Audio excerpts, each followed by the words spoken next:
John Chapman, the heroic one-man last stand that was caught on camera. Battle of Takur Ghar, Afghanistan, 2002. It's March 4th, 2002, just before 5 a.m. in the cold and rugged eastern highlands of Afghanistan. A lone CIA Predator drone flies high overhead, while far below a single U.S. Army helicopter makes a crash landing on the snow-covered terrain next to a small hill. A moment before, when the helicopter was peppered by heavy machine gun and RPG fire, Petty Officer First Class Neil Roberts had slipped and fallen from the back of the helicopter. U.S. Air Force Combat Controller Sergeant John Chapman and 5 members of Navy SEAL Team 6, and he was attached to at the time, quickly exit from the U.S. Army Chinook helicopter. Straight away, they come under heavy enemy fire from all directions, and the group quickly become pinned down. But as it's dark and the enemy has no nighttime fighting equipment, the gunfire is inaccurate. Chapman tries to call up air support, but he's unsuccessful. So he decides to split away from the team and head up a nearby slope through knee and thigh-deep snow towards an enemy bunker.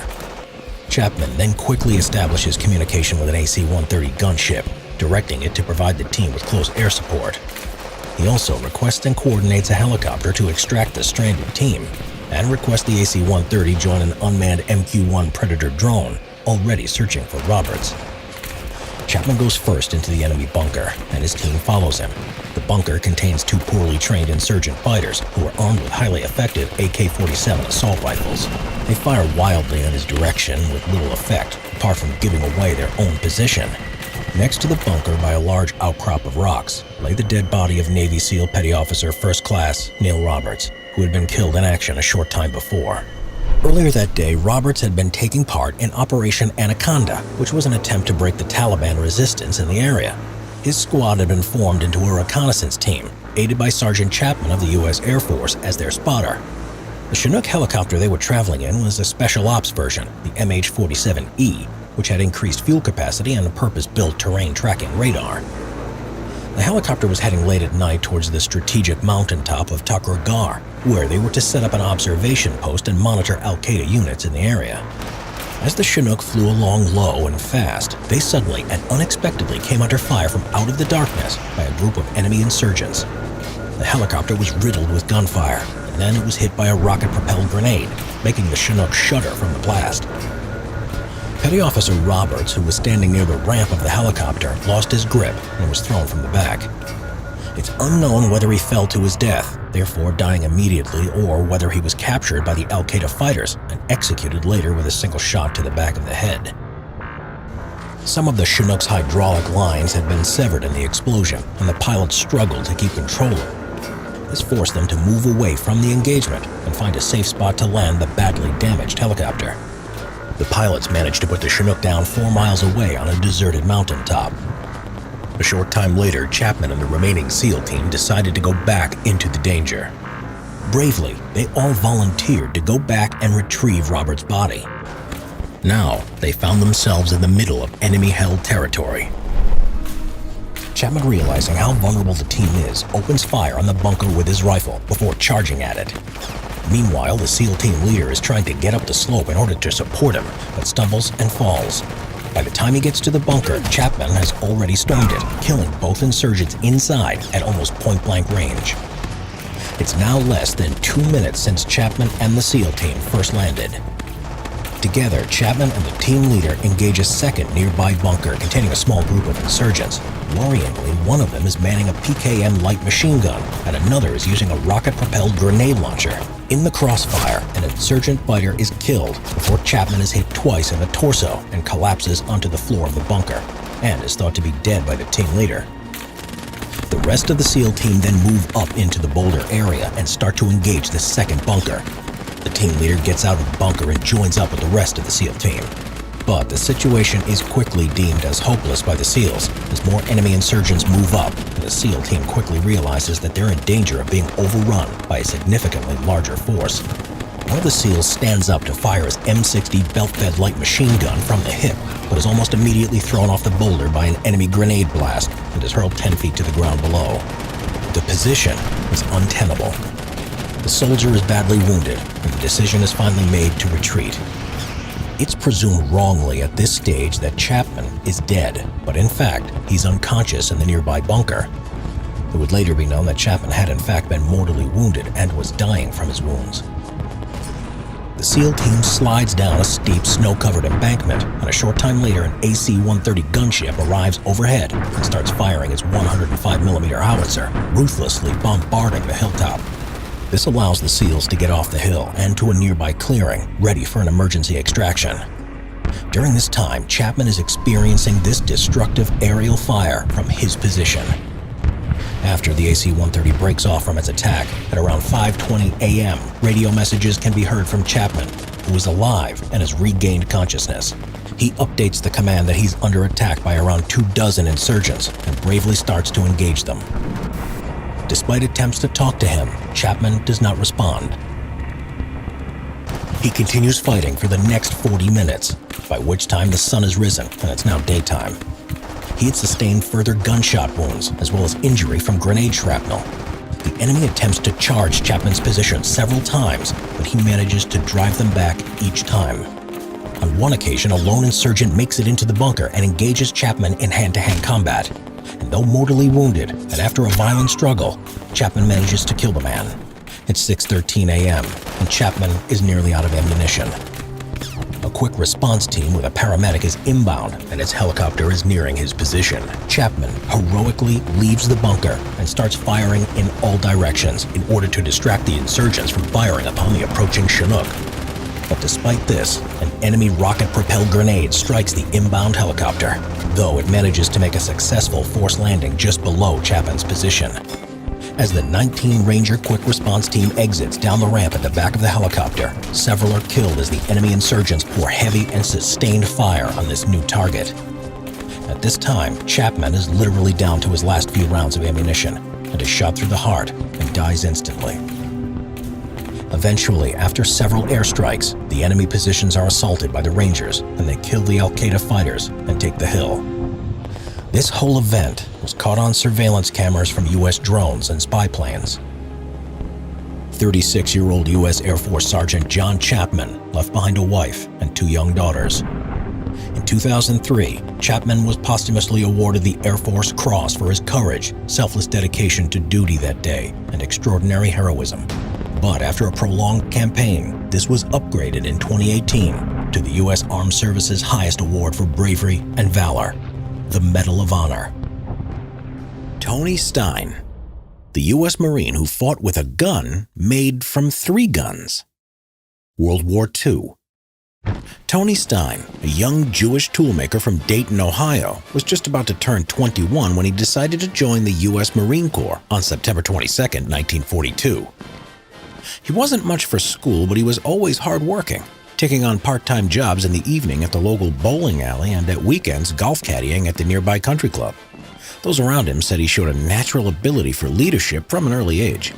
He also had a reputation for being fearless, taking up amateur boxing and successfully winning the coveted Dayton Golden Glove Championship in February 1942. He even made it into the neighborhood newspaper when he showed considerable bravery by saving a young boy from drowning in the nearby Mad River.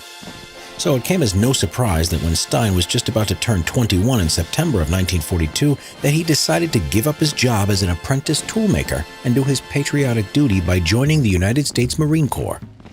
He had in fact wanted to enlist earlier, but his job as a tool and die maker was necessary for the war effort. However, his occupation was dropped from the exemption list in September, and Stein promptly enlisted.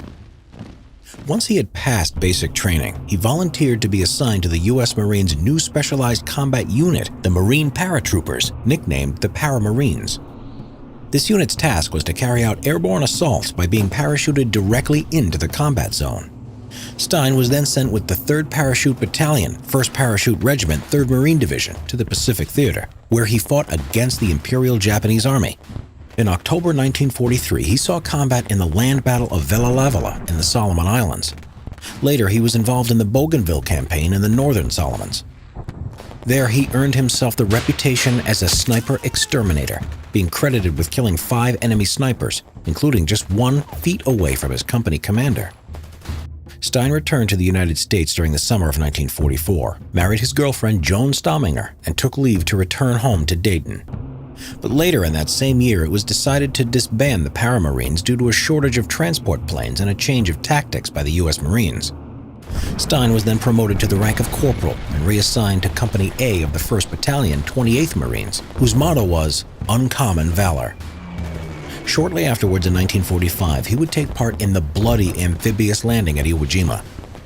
He was one of only a handful of Marines to be issued with the new experimental modified Stinger machine gun.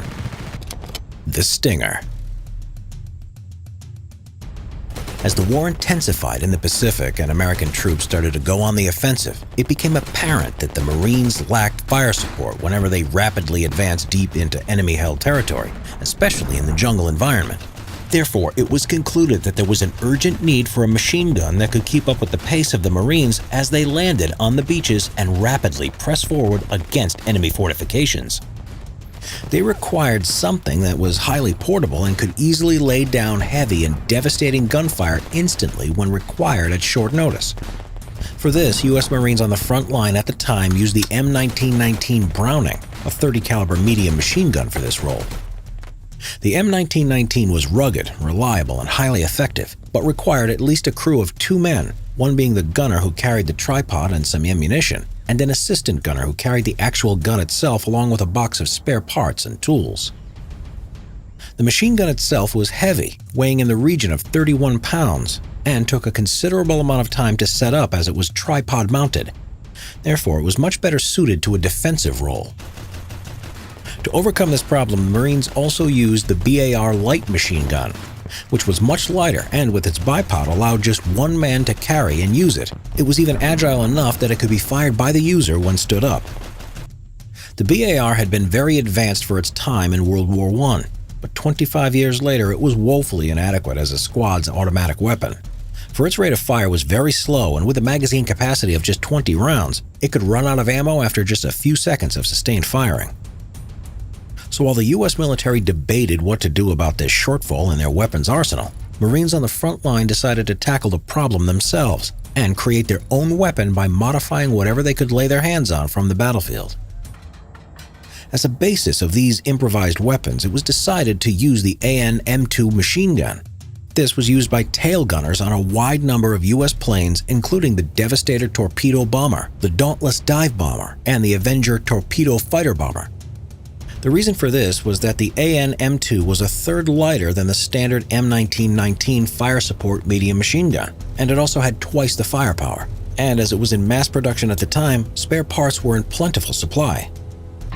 So during 1943, some AN-M2s were salvaged from the wings of crashed U.S. naval planes and were modified for field testing by adding machine gun spade grips and modifying their tail gunner mounts into a type of tripod. They became known as Stingers, and these improvised weapons proved moderately successful, but were still awkward to deploy. Then, during the Bougainville Island campaign in the territory of New Guinea that started in November 1943, a Marine private called William H. Colby simply adapted his Stinger by getting rid of its clumsy mount and replacing it with a BAR bipod. This proved highly effective, and on November 25th, Colby and his Stinger were credited with driving off a Japanese attack when his platoon was ambushed. But there was still an issue with the Stinger. It could not be fired either stood up or on the move due to the use of the spade grips. So 2 Marines, Lieutenant Gray and Sergeant Grevich, encouraged by their commanding officers, developed an improved Stinger from cannibalized weapon parts. They used parts from 3 different weapons. They still used the AN-M2 medium machine gun as the basis for the Stinger, but added an M1 Garand wooden butt and a new specially designed trigger to make firing the weapon that much easier, as well as incorporating Private Colby's idea of using the BAR bipod. Though they didn't stop there. Further improvements included adding a 100-round box magazine that held a linked belt of ammunition and incorporating the BAR's rear gun sights for improved accuracy. As a nice finishing touch, they painted them all a camouflaged color. The resulting weapon was just over 40 inches long and weighed 6 pounds less than the M1919 medium machine gun. This made the weapon much more portable and was able to be carried and used by just one man. The only drawback found with these guns was that they could easily overheat due to their exceptionally high rate of fire of up to 1,350 rounds per minute. Originally, this wasn't a problem, as these air-cooled machine guns were naturally cooled by the 300-mile-an-hour slipstream that was created when the aircraft they were mounted on were in flight. But this problem of overheating when used by the Marines on the ground was made manageable once they were taught to fire the Stinger in short bursts. Just 6 of these improved versions of the Stinger were built. They were subsequently issued to a handful of Marines and saw service in 1945 at the amphibious assault at Iwo Jima. Corporal Stein of the 28th Marines was one of these Marines to be issued with the new improved Stinger machine gun. Stein was to use his to great effect during his short time on the island. The improved Stingers, though crude-looking, were highly effective, and there was serious consideration given to put this design into large-scale production. But then the war ended, and the plan was permanently shelved. No example of a Stinger machine gun is known to exist today. Iwo Jima, 1945. Stein and his unit landed on the beaches of Iwo Jima on February 19, 1945. He came ashore at 09:12 hours at Green Beach in the 4th wave. His platoon disembarked in the shadow of Mount Suribachi, the extinct volcano. The entire beach and island beyond had loose, coarse, volcanic ash which was easy to sink into. When Stein disembarked from the landing craft, he lost his helmet. When his unit became pinned down on the beach during the first day of the assault, Stein, without regard for his own safety, used his Stinger machine gun to attack and neutralize several enemy pillboxes. In the process, he is credited with killing at least 20 Japanese infantrymen. He then continued to engage the enemy for the next few hours, but as his Stinger machine gun with a rate of fire of 1,350 rounds per minute was hungry for ammo, he had to return to the beachhead no less than 8 times for more ammunition. After being supplied with ammunition, Stein would continue to press the assault, even as he had his Stinger shot directly out of his hands twice by enemy fire. Each time he returned, Stein would either carry or assist a wounded fellow soldier back with him. He even took off his boots so he could go back and forth faster. And as the battle for the island intensified, one enemy pillbox stubbornly held out. So Stein helped direct fire from a nearby 75mm armed M3 half-track, leading to the pillbox being destroyed.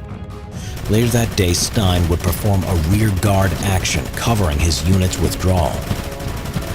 For his bravery in this skirmish, Stein was awarded America's highest military award, the Medal of Honor. His Medal of Honor citation refers to the Stinger used by Stein simply as a personally improvised aircraft-type weapon. A few days later, Stein was injured in the shoulder from a mortar fragment during the fierce fighting at the foot of the extinct volcano Mount Suribachi and was evacuated to a nearby hospital ship. Therefore, he missed out on his regiment's famous and iconic raising of the flag on the peak of the mountain at the end of the battle. For his injuries, he was to receive a Purple Heart Medal.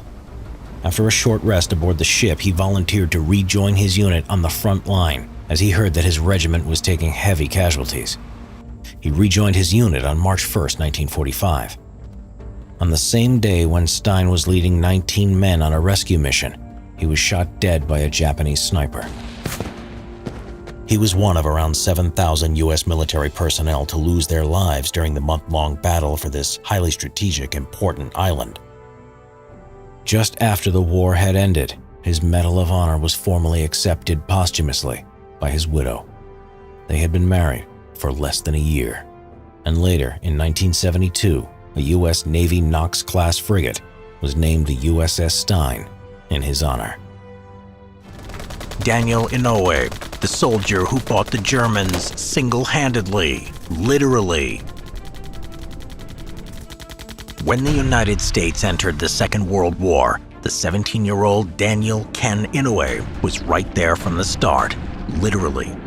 As a resident of Honolulu, he was getting ready for church when he heard the frantic radio reports of the Japanese attack on nearby Pearl Harbor.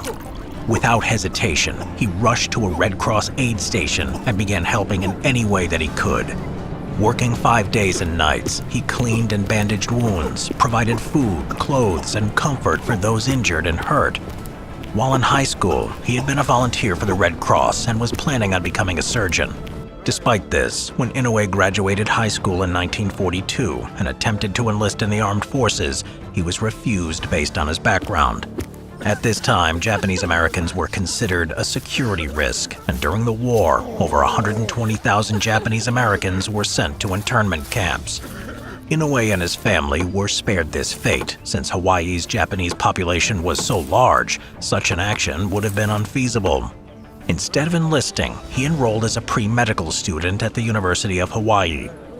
In 1943, the American government reconsidered its policy, forbidding those of Japanese descent from enlisting, and allowed them to serve in segregated units. Inouye jumped at the opportunity and was soon attached to the 442nd Regimental Combat Team. After a year of training, Inouye and the rest of the 442nd were shipped off to Italy. Their first experience of combat was the Battle of Belvedere on June 26, 1944, where they performed well under fire and Inouye was promoted to sergeant. That September, they were transferred to France, where the 442nd was sent to rescue a unit of the Texas National Guard that were caught behind enemy lines. The 442nd suffered appalling casualties in the rescue, with some companies only able to field a dozen men by the end of the mission. Inouye's company was comparatively well off, with 42 men fit for duty out of the 150 it had started with. In the fighting, Inouye would fight gallantly and would be shot in the chest, though the bullet would be slowed down by the lucky silver dollars he had always kept in his breast pocket. He would also display such leadership skills that he would receive a battlefield commission, becoming Second Lieutenant Daniel K. Inouye. He would also be awarded a Bronze Star. In early 1945, the 442nd would again be deployed to Italy for an offensive against the Gothic Line, a series of Axis defenses in northern Italy. On April 21, 1945, Inouye and the rest of his platoon were sent to assault German positions near the town of Santorenzo. As Inouye and his men advanced, the Germans opened up with a hail of fire from 3 entrenched MG-42s, as well as other small arms. In spite of the storm of lead directed at them, the men managed to capture a mortar and artillery post. Now, only 40 yards away, the German fire intensified. Undeterred, Inouye and the rest of the men pressed their attack. Leading the charge, Inouye was struck in the torso by a bullet, but ignoring the pain, he closed to within 5 yards of the first machine gun nest and destroyed it with grenades. He then advanced on the second machine gun nest and destroyed that one as well with more grenades and bursts from his Thompson submachine gun. He then approached the final machine gun nest and was within 10 yards of the position when he grabbed another grenade and pulled the pin. As he was about to throw, a German soldier with a rifle-mounted grenade took aim and fired. The projectile hit Inouye at the elbow and exploded, all but severing his arm, which was now still attached by a bit of flesh. It was also the same arm that was about to throw the now armed grenade. Inouye himself described what happened, stating, quote, "And even as I cocked my arm to throw, he fired and his rifle grenade smashed into my right elbow and exploded. I looked at my dangling arm and I saw my grenade still clenched in a fist that suddenly didn't belong to me anymore." End quote. Seeing their leader hit, his men ran to him to give what aid they could, but fearing for their safety, Inouye ordered them away before the grenade dropped. Treating his arm being all but completely blown off as more of an inconvenience than a devastating injury, he then proceeded to try to pry the grenade from his fingers, and clutching the explosive in his left hand, Inouye then hurled it at the final German position before the German could reload. Swinging his Thompson as best he could, he then opened fire. Advancing literally single-handedly, he pressed the assault on the German line and continued to fire. His advance was only stopped when a bullet struck his leg, knocking him off his feet. He hit the ground and, due to shock and blood loss from his multiple injuries, fell unconscious. He awoke a few minutes later, surrounded by his concerned men.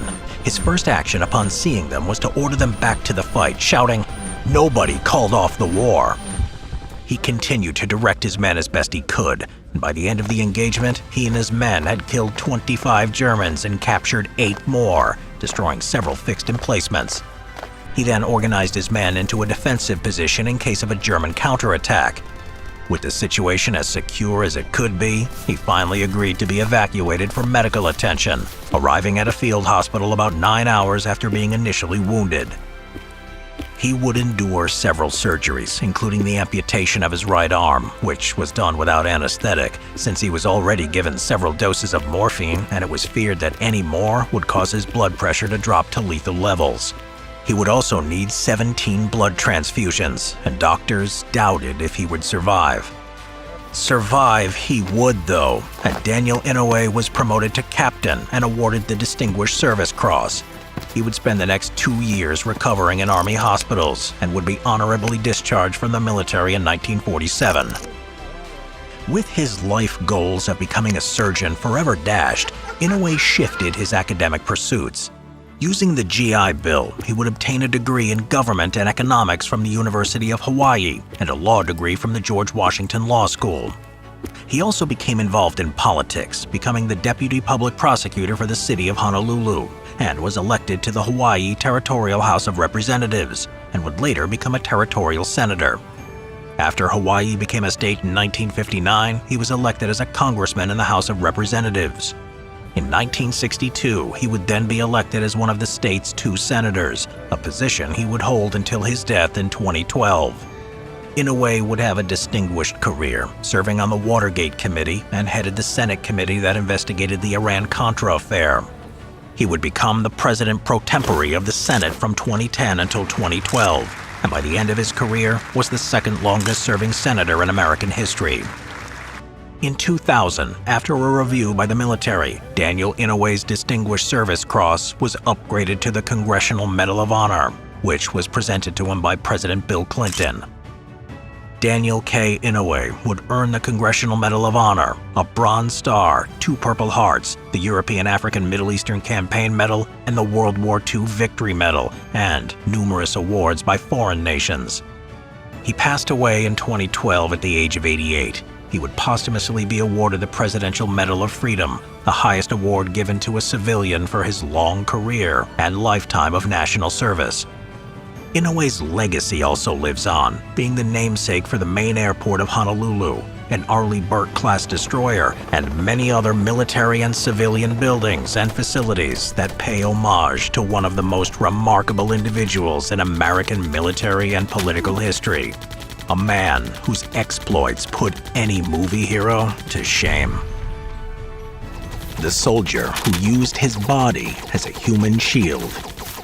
Lying on the floor, severely injured and bleeding after having been shot 6 times, U.S. Army Private Edward Carter hardly had time to assess the situation before yet another bullet ripped through his hand. This was the moment that all his training at the Chinese Military Academy would come to the fore. He would go on, even if it meant taking every single round of ammunition they could throw at him. Born in Los Angeles in 1916, Edward Carter's father was African American, while his mother had an English and Indian background. After spending his formative years in America, the 9-year-old Carter and his brother and sister moved to Calcutta, India, after their parents opened up a church there. It was while living near a British military base that he had his first encounter with Army life. Inspired by the pomp and splendor of the local soldiers, he vowed to become a great warrior just like them. Although first he would have to work on his discipline. As a teenager who had a bad relationship with his father, Carter was somewhat of a rebellious youth who'd run away from home at least twice. This was exacerbated by the troubled marriage of his parents, which came to a rather dramatic end when his mother stole all of the church's money and ran off with the church treasurer. Left penniless by his own mother, Carter, his siblings, and his dad had no choice but to get on a boat and return to the United States to start over. Sailing east, their journey took an unexpected turn when they were forced off the ship in Shanghai, China, when it became apparent that William had contracted typhoid, a highly contagious disease. While his little boy recuperated, Carter's father got to know the local missionaries and soon made the decision to settle there. Eager to instill discipline into his wayward son, Carter's concerned father signed him up to a Chinese military academy while further integrating himself into Chinese society. He did very well because eventually he was brushing shoulders with some of the most influential families in the country. Among his close acquaintances were the wife, brother-in-law, and sister-in-law of Chiang Kai-shek, the leader of nationalist China and later founder of the nation of Taiwan. Carter got his first taste of battlefield action in 1932 when he volunteered to fight against the Japanese, who'd attacked the northern region of Manchuria. Without asking for his father's permission, he joined a joint British-Chinese force tasked with expelling the invaders. The 15-year-old proved himself a natural leader when he was promoted to the rank of lieutenant after only a month. His tour of duty, though, would be cut short when his father tracked him down and took him back home. Eager to experience the thrill of battle once more, when he was 18, he went to the American consulate in Shanghai to ask them if he could fight the Italians who were waging a war of conquest in Ethiopia at the time. His request was denied, but he didn't leave the embassy entirely empty-handed. Instead, he was accepted into a position in the Merchant Marines. After a couple of years traversing the oceans and transporting cargo and passengers around the globe, Carter eventually wound up back in Los Angeles, where he struggled to find work because of the color of his skin. As a result, when he heard that a civil war had broken out across the Atlantic in Spain, he jumped at the chance to get involved. Fighting on the side of the Socialist Second Republic against the Nationalists who were supported by Hitler and led by General Franco, he became part of the All-American Abraham Lincoln Brigade. During his service, he was wounded and captured, but in the end, he was able to escape and rejoin his men. But when the tide of conflict started turning in the favor of the Nationalists in 1939, he left to go back to California. There, he met his sweetheart, Mildred Hoover, who would go on to become the first black violinist in the Los Angeles Philharmonic Orchestra. Yet even Mildred was not enough to dissuade him from going back into the fray when the U.S. entered World War II in 1941. Carter immediately enlisted, and despite experiencing discrimination on a daily basis, he climbed up the ranks to become staff sergeant of the 3535th Quartermaster Truck Company. This was because for the first part of the conflict, black servicemen weren't trusted with weapons, so were usually given support roles. This, however, changed as casualties mounted up. When all black infantry squads commanded by white officers were formed to make up for the killed and injured, Carter was one of the first to sign up. As part of the agreement, he was demoted to the rank of private, but it wasn't long until his abilities were recognized. Because of his professionalism and experience, he became the first ever black volunteer to become a squad leader. Medal of Honor. On March 23, 1945, as Allied forces were tightening the noose on Germany, he would prove that his promotion was more than justified.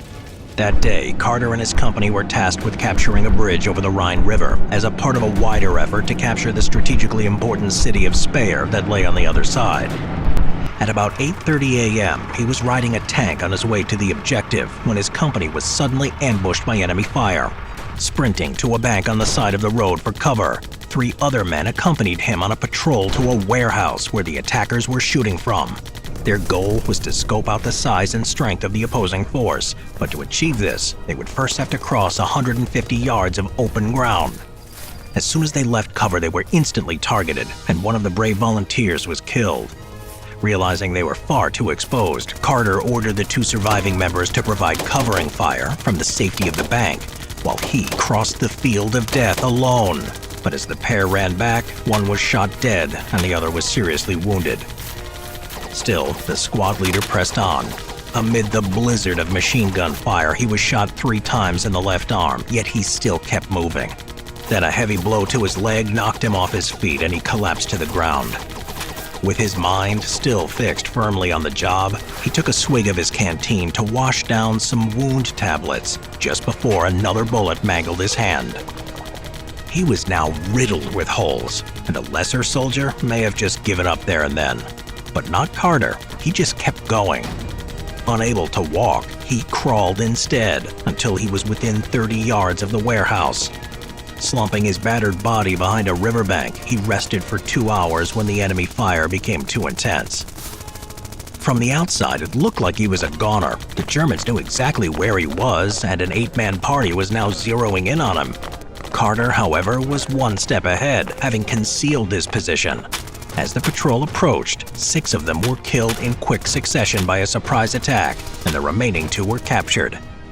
Utilizing his German language skills, the ambusher interrogated them, receiving critical intel regarding enemy positions that helped commanders clear the route to Speyer. It was only once Carter had briefed his superiors on what he had discovered that he accepted medical treatment. In the end, because of racist attitudes within the Army, he was only decorated with the military's second highest medal, the Distinguished Service Cross. What followed was nothing short of criminal. Because he had lived and trained in China and had fought with the socialist Abraham Lincoln Brigade in Spain, in the post-war years, Carter's reputation was destroyed by an American government who strongly and falsely suspected him of being a communist. As a result, he was discharged from the Army without explanation in 1949, and he would struggle to find employment as a civilian because of the accusations surrounding him. In 1962, the hero that was Edward Carter died of lung cancer at the tragically young age of 43, having been treated with nothing but contempt by the country he had so valiantly fought for. Sadly, he would never live to see his reputation restored and his heroic feat properly acknowledged. On January 13, 1997, Carter's son, Edward Carter III, received a Medal of Honor from President Bill Clinton on behalf of his deceased father, when a study looking into discrimination in the U.S. Army revealed how badly he had been mistreated. The next day, Carter's remains were resettled at Arlington National Cemetery, where he now rightfully rests among a pantheon of fellow American war heroes. The medic who fought a war without a weapon. Desmond Doss was not your average hero. He would become a Medal of Honor recipient, the United States of America's highest and most prestigious military award, as a combat medic who saved many of his comrades' lives in battle without firing a single shot, because he didn't take a weapon into combat because of his religious beliefs. Desmond Doss was born in 1919 in the state of Virginia and was raised as a strict Seventh-day Adventist, a Christian denomination that believed that Saturday was the Sabbath and that the second coming of Jesus Christ was imminent. They also believed strongly in nonviolence and a healthy diet, based typically on a vegetarian diet. Doss had been raised with a strict belief in the Bible, and when it came to the Ten Commandments, he took them to be the core values of how to lead his life. When World War II started, he was conflicted as he believed the war was a just one, but he felt that to kill another human being under any circumstance was wrong. He was already employed as a joiner at Newport News Naval Shipyard, but nevertheless he joined the United States Army on April 1, 1942. He could have requested a deferment, but he wanted to do his patriotic duty. He was assigned to an infantry unit, the 77th Division, and presumed that his classification as a conscientious objector would not require him to carry a weapon. For Doss, one commandment of the Bible stuck with him the most: "Thou shalt not kill."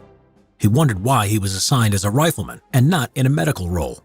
His commanding officer tried to pressure Doss into carrying a weapon, as they thought he would be more of a liability than an asset in combat, but Doss refused.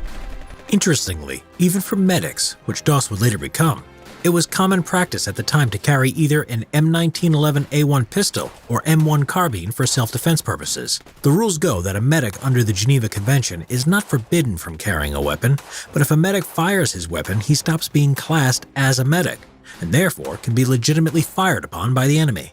The regimental chaplain, Captain Stanley, would soon understand Doss's protests and helped him transfer from rifleman to medical training.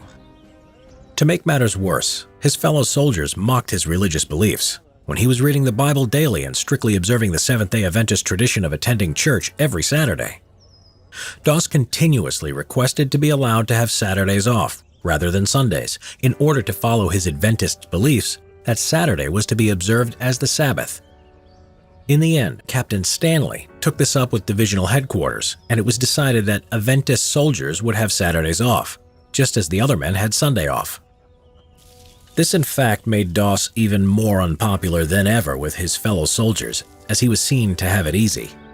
As he had Saturdays off, none were on base on Sundays to see him pull extra duties to make up for this. One of the squad's other soldiers summed up the company's feeling about him and his Saturdays off, complaining, "You get more passes than the general." As Doss was a strict vegetarian at a time when it was unusual, it meant that the rest of the unit viewed Doss with such distrust and hostility that one man in his unit even warned him ominously, "When we go into combat, Doss, you're not coming back alive. I'm going to shoot you myself." Doss eventually became an Army combat medic, saying, While others are taking life, I will be saving it. The turning point for Doss and his relationship with his company came with their first 25-mile march with full field pack and rifle, something they were expected to achieve in 8 hours. The other soldiers thought Doss would be having it easy as he would be carrying no rifle or ammo that day, but his 2 canvas medical bags were almost as heavy and much more awkward to carry than any rifle. As the march progressed, the men started to suffer from exhaustion, numerous blistered feet and dehydration, some even passed out. And all the time there was Doss, always with a helping hand, even to the extent that at the end of the march, he insisted on checking everyone's feet and administering medical aid where it was needed. By the end of that day, he had won the respect of his entire unit for his tireless devotion to his duty. For the first time, he was treated as one of their own. Doss, as the qualified combat medic of the unit, was now responsible for providing first aid and frontline trauma care on the battlefield. He would be assigned to accompany his unit into the war zone and be there with them on the front line at all times. This was soon to happen, for the 77th Division had had their first combat experience on May 11, 1943, and Doss and his comrades were urgently being trained up to replace the combat losses and help expand the division's strength. The 77th Division would end up being in combat officially for no less than 208 days, suffering a total of 9,212 casualties before the war would end. The Battle of Guam. Doss's first taste of combat was at the Battle of Guam, which was a bloody battle fought from July 21st to August 10, 1944, to recapture the U.S. territory of the island of Guam from a determined Japanese garrison of nearly 20,000 troops. Though according to the Geneva Convention, knowingly firing at a medic wearing a clear insignia is a war crime, the Japanese snipers and machine gunners tended to ignore this and saw combat medics as easy and valuable targets to gun down. So medics in the Pacific Theater were often told to avoid wearing medical insignia in case it would make them more, not less, of a target. Doss was under fire nearly every day during the battle and was busy doing his part in saving lives. Guam had shown Doss how cruel war could be. As his unit was pushing forward through the jungle on their first day, a young, fresh-faced recruit spotted a fountain pen laying on the jungle floor and went to pick it up. Before anyone could warn him otherwise, a white phosphorus grenade exploded. The pen had been booby-trapped. The young man who had picked up the pen, his chest now a bloody mess, had blood pouring out of an open wound. Severe burns and sharp metal fragments covered his body, and he was going into shock. By some miracle, Doss managed to stabilize his condition, administering care and helping to evacuate him and 3 other soldiers who had been wounded by flying red-hot shrapnel. This was Doss's first taste of combat casualties. The U.S. casualties during the battle was truly appalling. Of the 59,000 U.S. troops who took part in the invasion, around every 1 in 6 were either killed or wounded. The Battle of Leyte. Next, Doss and his unit was involved in the Battle of Leyte in the Philippines that ran from October 17th to December 26, 1944. A vicious and prolonged battle which started with a huge U.S. coastal bombardment and amphibious landing, followed by heavy fighting the more inland the Americans went. During a Japanese counterattack, a fellow medic, Clarence Glenn, had heard the call for a medic from a machine gunner. He left the cover and went into the open, into no man's land, to get the wounded man, and was himself hit. Glenn was Doss's friend from back home and he couldn't leave him there. So he and a litter bearer, Herb Schechter, went out to find the 2 wounded and dealt with them separately. Doss was attending the machine gunner who had a gash along his face while bullets whizzed overhead. Both of the wounded were alive. They made an improvised litter out of a poncho and tree branches to get the wounded men back to the aid station, but his friend Glenn would die before he made it. From this point on, Doss would not look at the face of the men he was treating in case it was another friend. Sadly, his friend Herb would be shot and killed when he and Doss were carrying a litter as their silhouette exposed them against the sky to the enemy.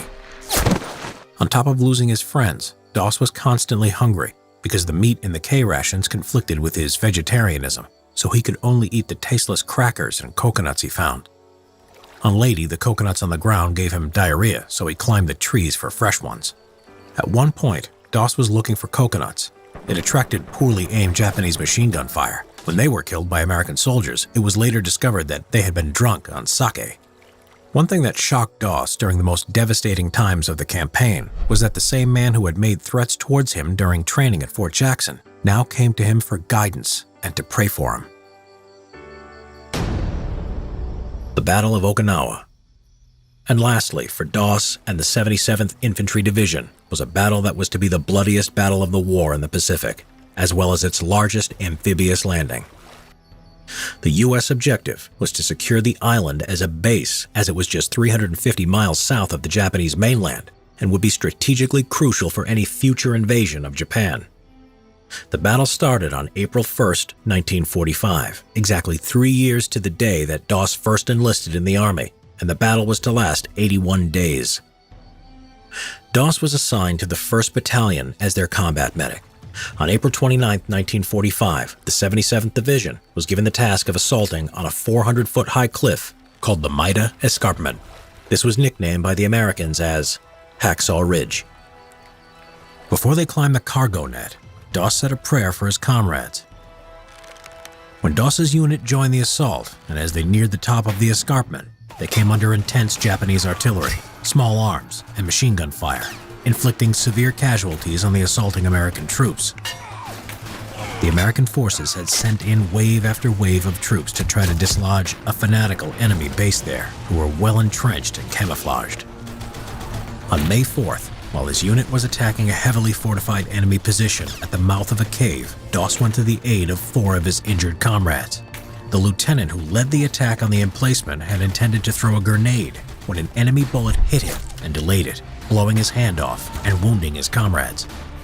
Despite having to get within 25 feet of the enemy lines and under attack by enemy grenades and gunfire, Doss managed to get to the injured men. He then managed to evacuate the men back to his own lines, one by one. During the night, the Japanese continued to throw grenades and kept up the mortar fire.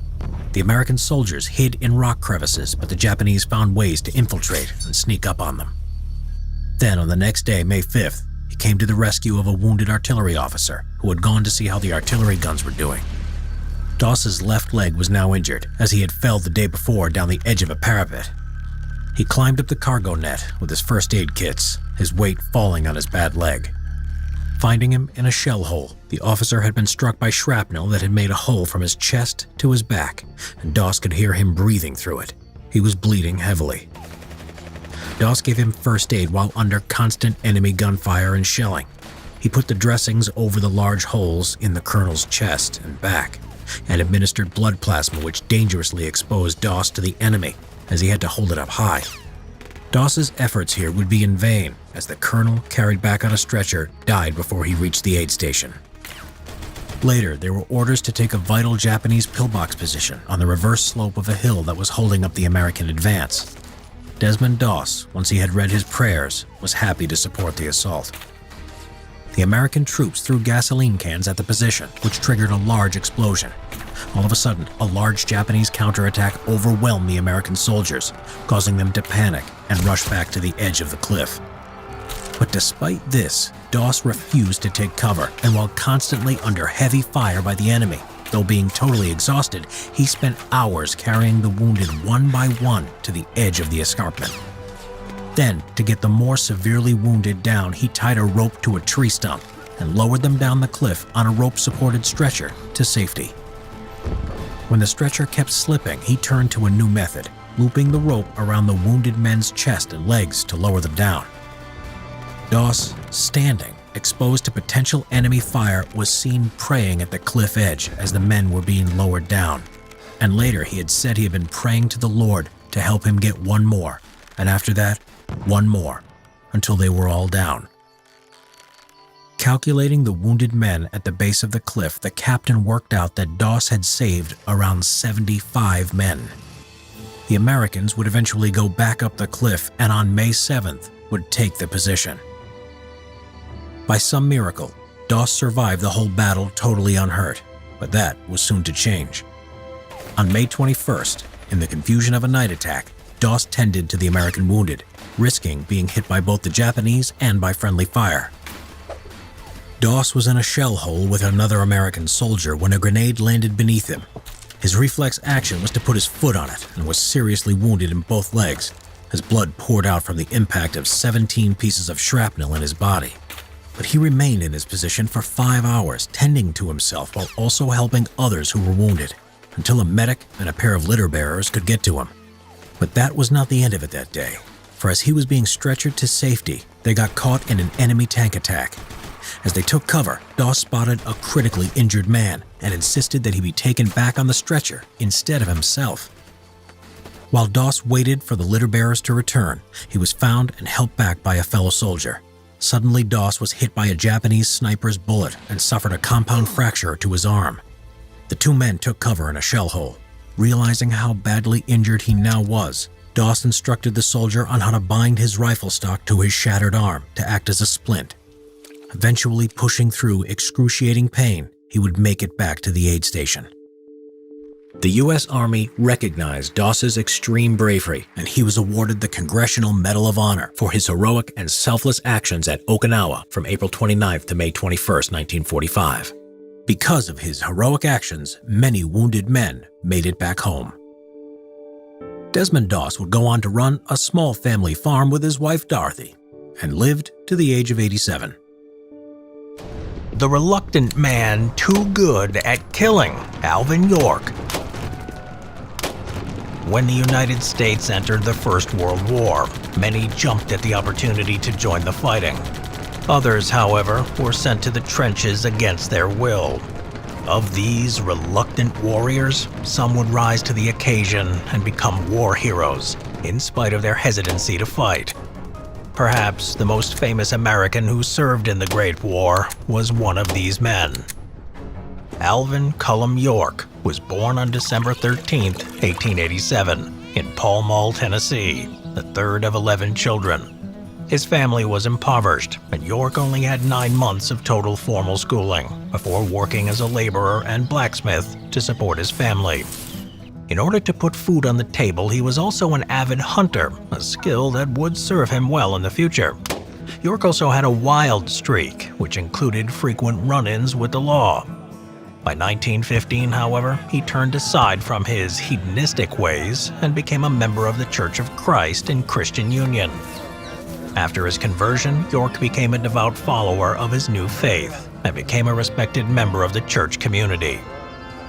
In 1917, the United States joined the First World War, which had been raging for 3 years. In order to fill the ranks quickly, the government instituted a draft, and on June 5, 1917, York received his conscription notification. Due to the commandment, "Thou shalt not kill," York claimed conscientious objector status. This request was denied 3 times, and York was officially inducted into the U.S. Army.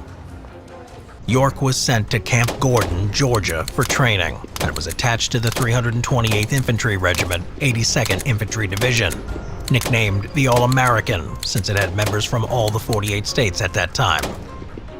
Throughout his time in training, York proved himself a capable soldier and an excellent marksman, though he still couldn't reconcile his beliefs with the duties of a soldier. He brought his concerns to Major Edward Buxton, his battalion commander. Rather than dismiss York, Buxton engaged in an hours-long debate, both men pointing to scripture supporting their views. York focusing on passages about turning the other cheek and other passages advocating nonviolence, while Buxton quoted verses supporting combat, selling one's cloak to buy a sword, and obedience to earthly authorities. York left the meeting still committed to his pacifism, but gave serious consideration to Buxton's arguments. While on leave, he prayed and fasted for guidance and became convinced that he should do his duty and fight, regardless of his own personal misgivings. With a clear conscience, York and the 82nd Division were sent to France.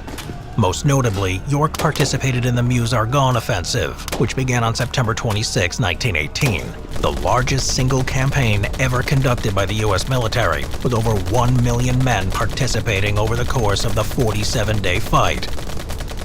After years of fighting, the Germans were highly experienced and built an elaborate network of defenses to hold the ground they had taken. The inexperienced Americans threw themselves into the meat grinder, and their attacks stalled out.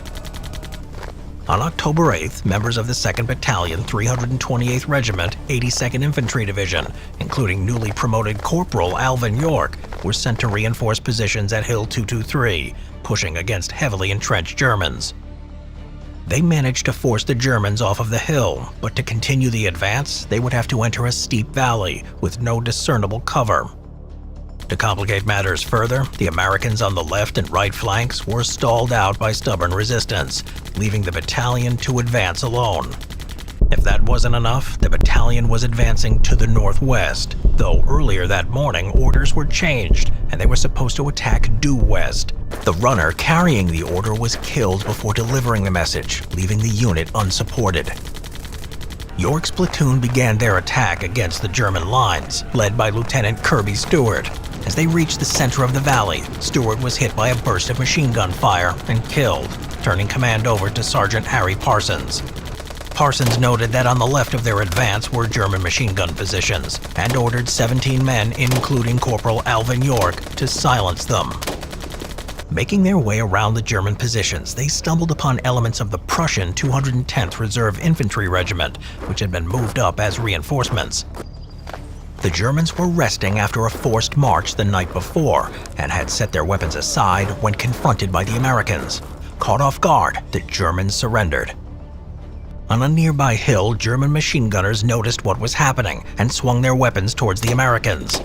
They shouted for their countrymen to get down before unleashing a torrent of fire on the Americans, hitting both the doughboys as well as their fellow Germans.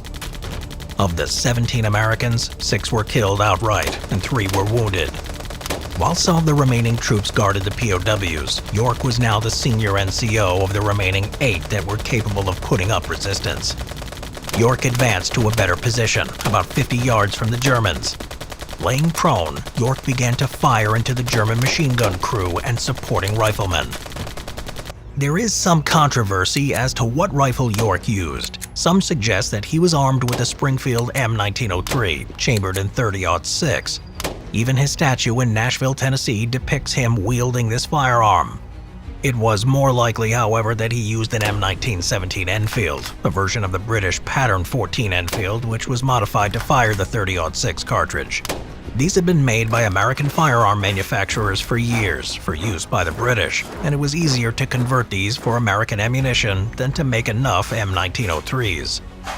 Regardless of the type of rifle he wielded, he did so with devastating effect. Years of hunting experience made York adept under pressure, and he eliminated the machine gun crew and a number of riflemen with methodical efficiency. All the while, York repeatedly called out to the Germans to surrender, so he would not be forced to take any more lives. With the machine guns silenced, York made his way back downhill. As he walked, a group of Germans spotted him and launched a bayonet attack. York dropped his now empty rifle and drew his pistol, a Colt 1911. He stopped next to Private Percy Beardsley, the unit's show shotgunner, who also drew his Colt and began firing on the charging Germans. Drawing on his knowledge gleaned from hunting turkeys, York aimed for the rearmost German first, the idea being that if the leader was dropped, the others would scatter and be more difficult to eliminate. Working his way from the back to the front, he methodically picked off the attackers one at a time, supported by Beardsley. Some of the Germans fell back in the confusion, but one by one, they fell, until the 6th was less than 10 feet away when hit. After seeing his countrymen being killed, a German officer among the POWs who spoke English approached York, and after a brief exchange, said that he could get the remaining Germans to surrender. York agreed, and the officer blew a whistle and began shouting orders. York used him to translate instructions, and soon he, his surviving men, and a column of German POWs were on their way back to American lines. The group eventually arrived at a rear area when an officer approached York, stating, "Well, York, I hear you've captured the whole German army." York replied, "No, sir, I only have 132. During his action in silencing the machine gun and stopping the bayonet attack, York killed 25 German soldiers. Due to this feat, York was promoted to sergeant and was given the Distinguished Service Cross. In April of 1919, a review of his actions had this award upgraded to the Medal of Honor. He would also be awarded the French Croix de Guerre and several other foreign medals. After the war, York returned home to Tennessee and tried to reintegrate into the life that he had left behind. He did use his fame for charitable works, most of which focused on improving the lives of the residents of impoverished Appalachia. During the Second World War, York joined the U.S. Army Signal Corps as a major, though health complications prevented him from participating in any significant capacity. York would suffer a stroke in 1954 and spend the remaining decade of his life in failing health, passing away on September 2, 1964. Though hesitant to stay in the limelight, York did agree to have his tale told in a film. In 1941, Sergeant York was released in theaters, starring Hollywood legend Gary Cooper in the title role, one of the top-grossing movies of the era, and a film that would cement Alvin York's name in history. Taking a mortar to the leg, this Marine kept fighting. John P. Bobo. 1967, the Vietnam War. John Bobo was not someone who was content with sitting at home, waiting to be drafted. He desired to serve his country without being asked. Born on February 14, 1943, in Niagara Falls, New York, John was an exemplary young man, and it would be his unflinching resolve that made him stand out and ultimately made him a hero. While still a student at Niagara University, John Bobo enlisted in the Marine Corps Reserve. Once he completed his studies with a degree in history, he was commissioned as a second lieutenant. He didn't spend one day in the profession for which he studied. After receiving his commission, he immediately went to Quantico, Virginia for the Marine Corps Basic Training and Officer Candidate course. In June 1966, after the course was finished, Bobo was assigned to the 3rd Battalion, 9th Marines, 3rd Marine Division. That same month, along with the rest of his unit, he was deployed to Vietnam. John Bobo's unit was one of 4 battalions engaged in Operation Prairie 3 from March 19th until April 19, 1967. The operation was conducted in order to eliminate the NVA presence in the Quang Tri province, south of the demilitarized zone. The increasing activity of the North Vietnamese was becoming a growing concern, so the U.S. Marines were sent to patrol the region in search of them. In the opening phase of the operation, they experienced only light contact with the enemy, but the situation changed after just a few days. Soon, the Marine patrols would find themselves severely hampered by heavy attacks, followed by intense mortar shelling. On March 30, 1967, India Company of the 3rd Battalion, 9th Marines was on patrol 6 miles northwest of the Cam Lo combat base. Their mission was to establish platoon ambush positions from which they would conduct surprise attacks on enemy units. Just as the 1st and 3rd platoons had established their ambushed positions, the NVA attacked the company command group and the 2nd platoon under the cover of night. Even though the North Vietnamese prevented the 1st and 3rd platoons from returning to help their comrades, the first attack was repelled by the U.S. troops. The second assault was more devastating, however. The NVA attacked with full company strength, followed by mortar fire. John Bobo, as a commander of the 2nd platoon, organized his men into a defensive position. Even though they were outnumbered, he jumped from one position to another, encouraging his men to keep fighting. If they gave way, the entire command post would have been overrun. Bobo and his men fought as if there was no tomorrow, and he was determined to throw everything he had at the enemy. At one point, he even picked up a rocket launcher from a dead soldier to use it against the enemy machine guns. While he was running between positions, a mortar shell suddenly exploded near him. It didn't kill him, but inflicted a massive injury to his right leg below the knee.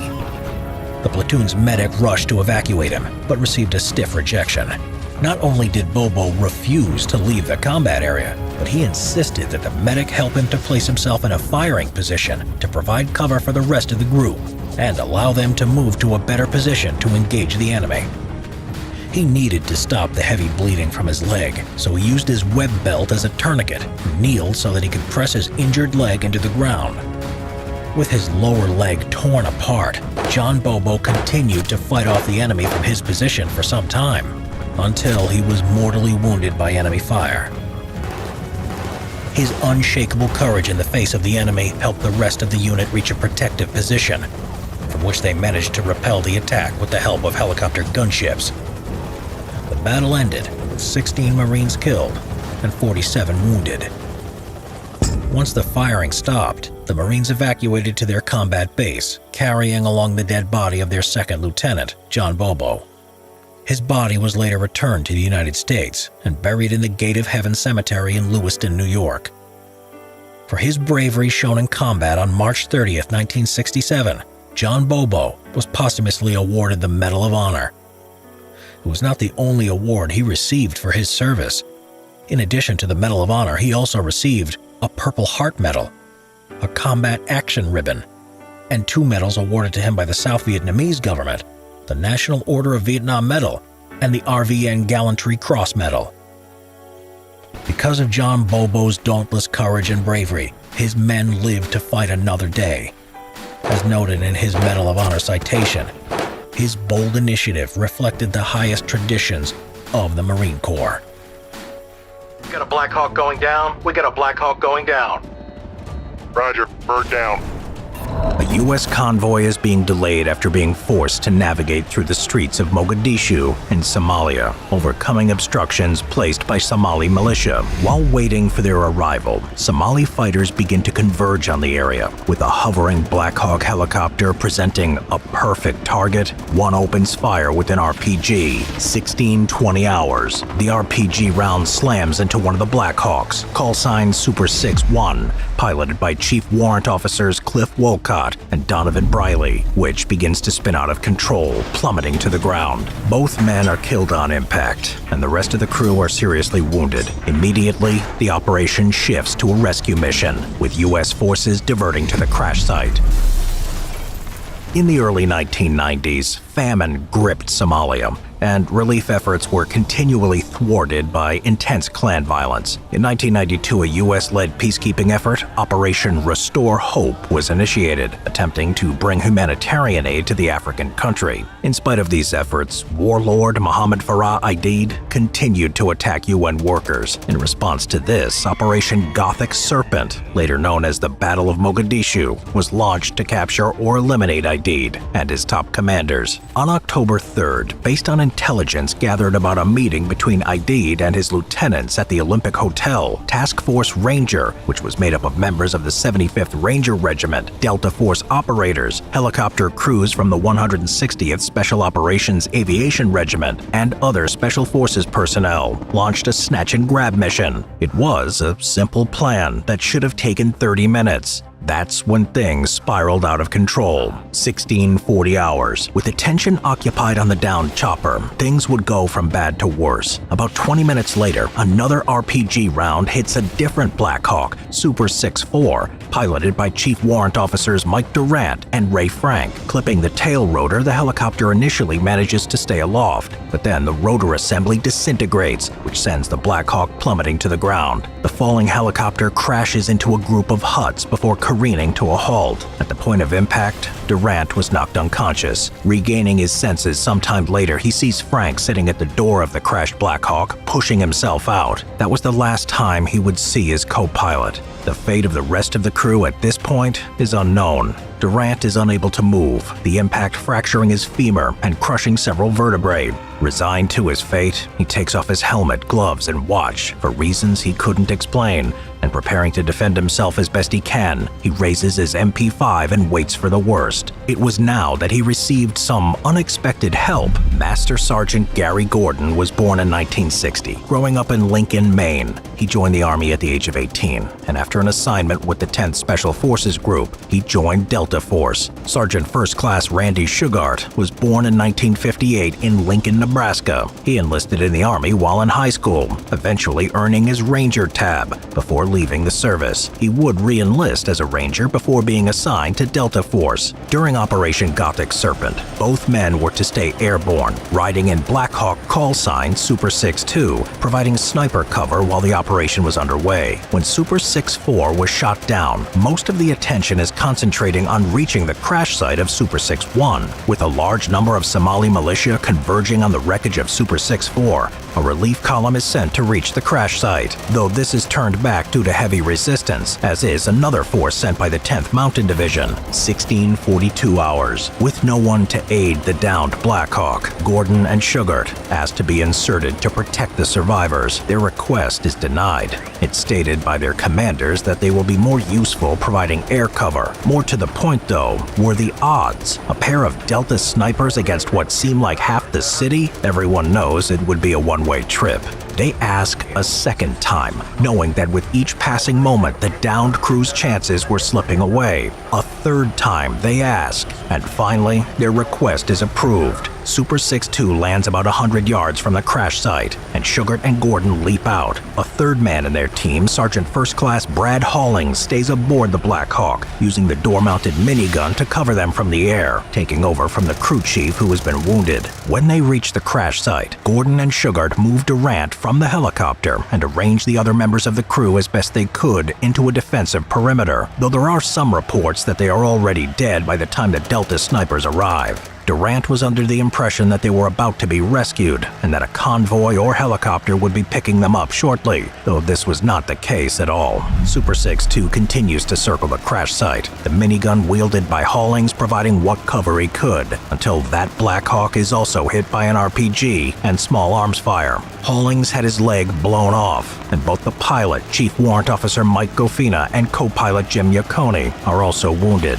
With severe damage inflicted to the helicopter, they're forced to withdraw from the fight. Without this air cover, Gordon and Shughart had to rely on their own weapons to fight off what seemed like the entire city. As members of Delta Force, they had much more leeway to choose their weapons than other soldiers do. Gordon used a CAR-15, a short-barreled version of the M16, chambered in 5.56. Shughart wanted something more substantial, so he went into battle with an M14, a much older battle rifle, but had the advantage of being chambered in 7.62, which has much more stopping power, and it has a simple aim-point sight to improve his accuracy. These, along with their sidearms, were the only things protecting the downed Black Hawk now. The next series of events are unclear, since Mike Durant was the only witness, but what is clear is that Gordon and Shughart fight ferociously, keeping the Somalis at bay despite being vastly outnumbered. Their training as marksmen makes them proficient shots, but the numbers facing them force the two to expend their ammunition at an incredible rate.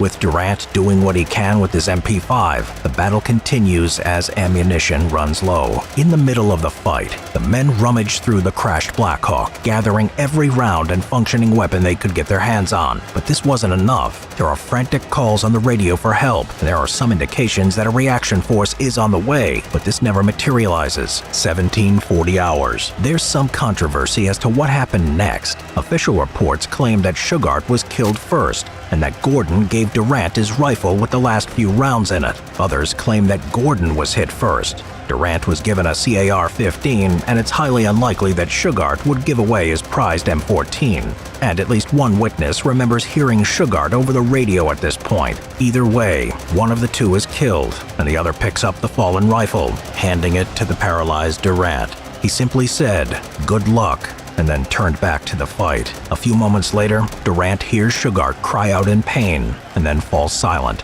It's been reported that 24 Somali fighters were killed by Gordon and Shughart during their last stand, with many more wounded, though this is impossible to confirm. The mass of Somalis swarmed over the crash site, and Mike Durant is taken captive. He would be released 2 weeks later. For their willingness to sacrifice themselves to save their fellow soldiers, Master Sergeant Gary Gordon and Sergeant First Class Randy Shughart would posthumously earn the Congressional Medal of Honor, the first recipients of the medal since the Vietnam War. They would also receive numerous other awards, which included having the mock-up city at the Joint Readiness Training Center named after them. During the course of the battle, 18 Americans lost their lives, and many more were left wounded. Yet amid the chaos, Gordon and Shughart stood tall, just two among the many brave men who would step forward when destiny called.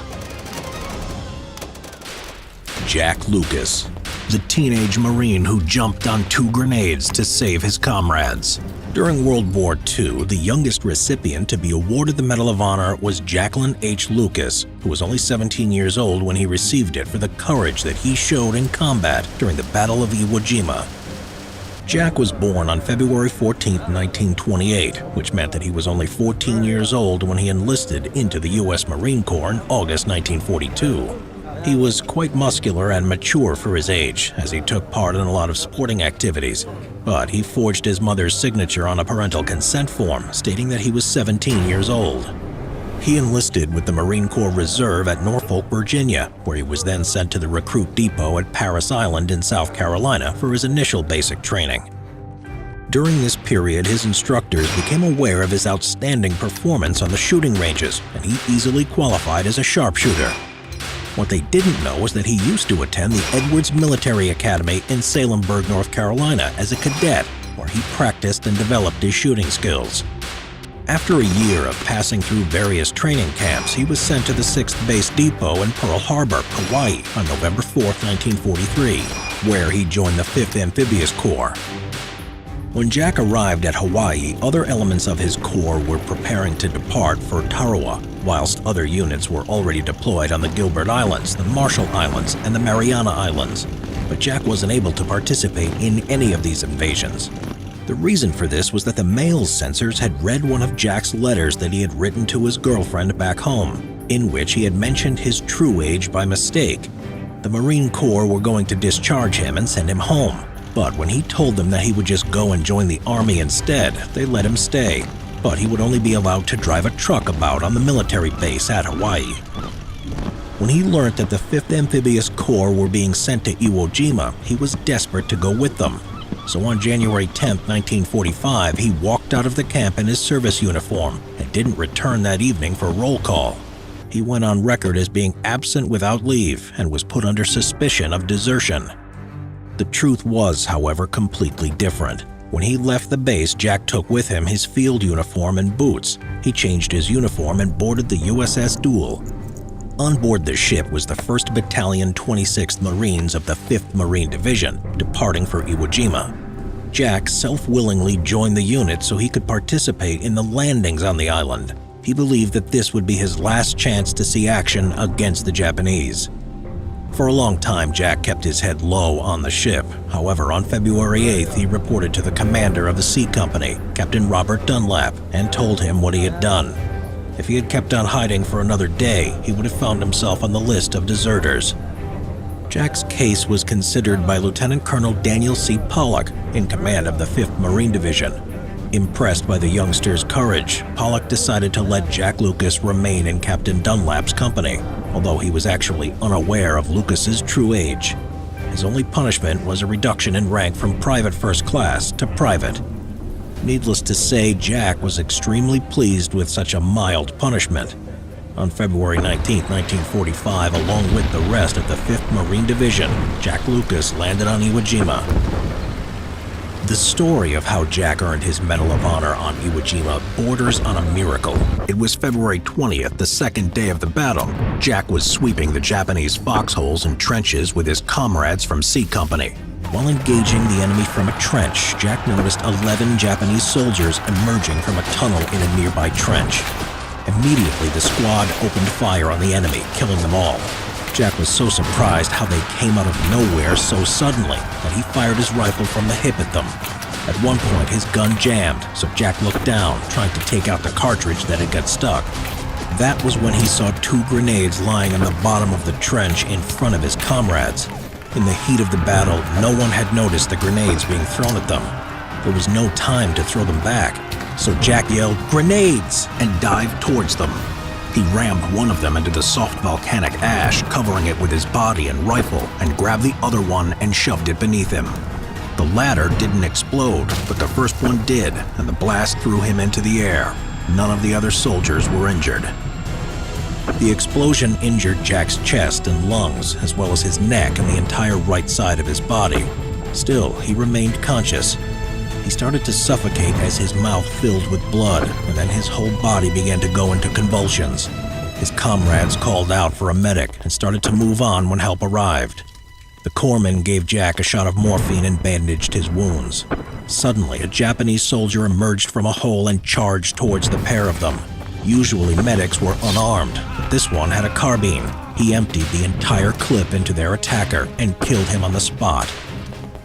The stretcher bearers carried Jack to the evacuation point on the landing beach. While they were carrying him, one of the bearers slipped and Jack hit his head on a rock, and when they got to the beach, he passed out. When night fell, he was transferred along with the other wounded Marines onto a landing craft. From the landing craft, Jack was moved to a cargo ship that also served as a hospital where he underwent his first operation. He was then moved to the hospital ship Samaritan and then on through several field hospitals until he finally reached San Francisco back in the States on March 28, 1945. Jack spent the following 7 months in hospital, undergoing a further 22 operations in all. Jacklyn Lucas was discharged from the Marines on September 18, 1945. They informed him that he had been recommended for a medal, but he paid no attention to it.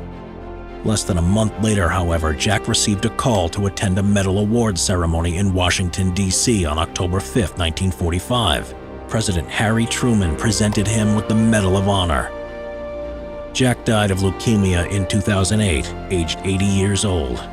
8 years later, an Arleigh Burke-class destroyer, the USS Jack H. Lucas, was named after this extraordinary teenage hero. The dentist who fought an entire bonsai charge single-handedly.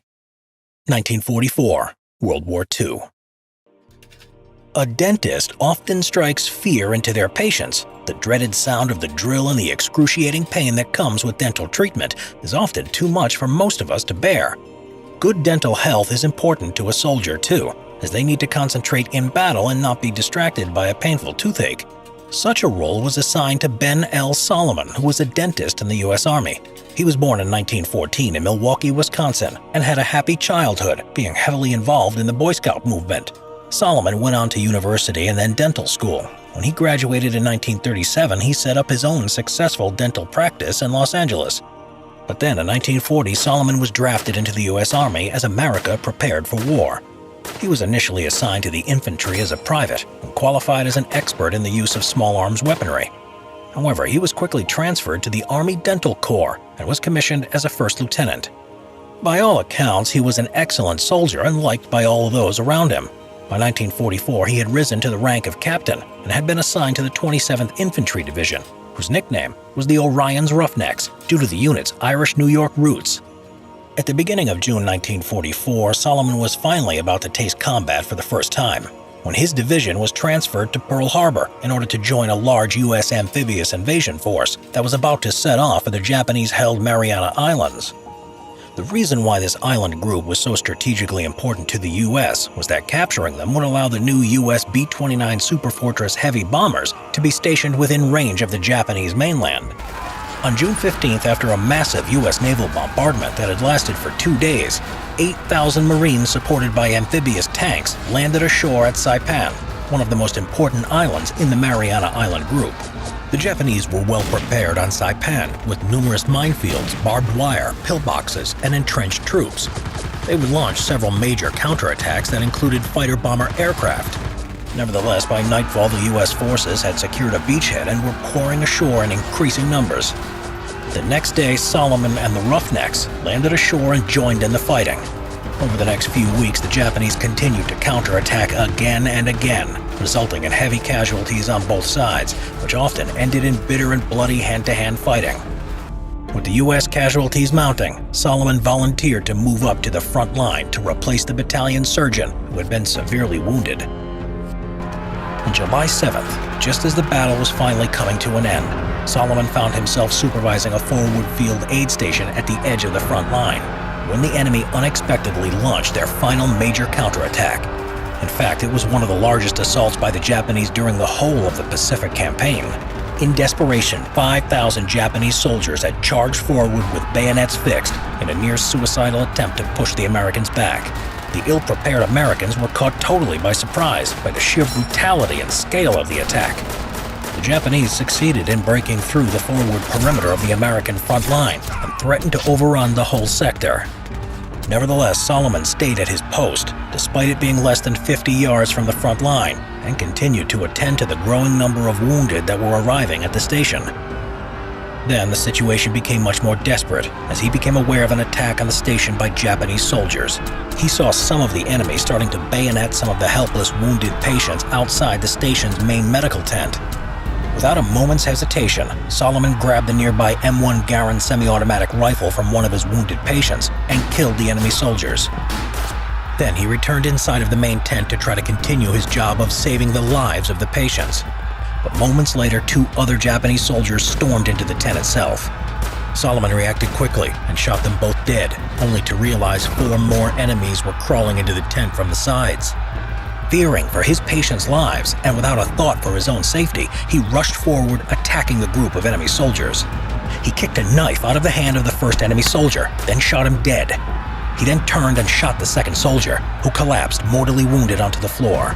Then Salomon, using his own bayonet, killed the third one. But the last of the 4 proved to be much more difficult, and he became locked in fierce hand-to-hand combat. Salomon managed to hit the soldier hard in the stomach with the butt of his rifle, winding him for an instant. This allowed a wounded comrade of Salomon's to finish him off with a well-aimed shot. Salomon, realizing the situation would soon become hopeless, and wanting to avoid his patients being massacred, ordered the station to be evacuated immediately, while he chose to stay behind to cover their retreat. The last thing that he was heard saying was, "I'll hold them off until you get them to safety. See you later." Salomon then single-handedly manned an abandoned heavy machine gun, firing burst after burst into the enemy troops that overwhelmed the station in a mass attack. He sacrificed his life so others could evacuate. When the U.S. Army retook the station a few days later, Salomon's dead body was found surrounded by 98 dead Japanese soldiers piled around his position. It is said that he had been shot 24 times before finally succumbing to his wounds. After he was dead, the Japanese troops had continued to shoot him and bayonet him countless times, leaving his body badly mutilated and barely recognizable. He was just 29 years old at the time of his death. During the 3 weeks of intense fighting on Saipan, there were around 43,000 American and Japanese casualties. There were also a further 22,000 civilians who had lost their lives in the fighting.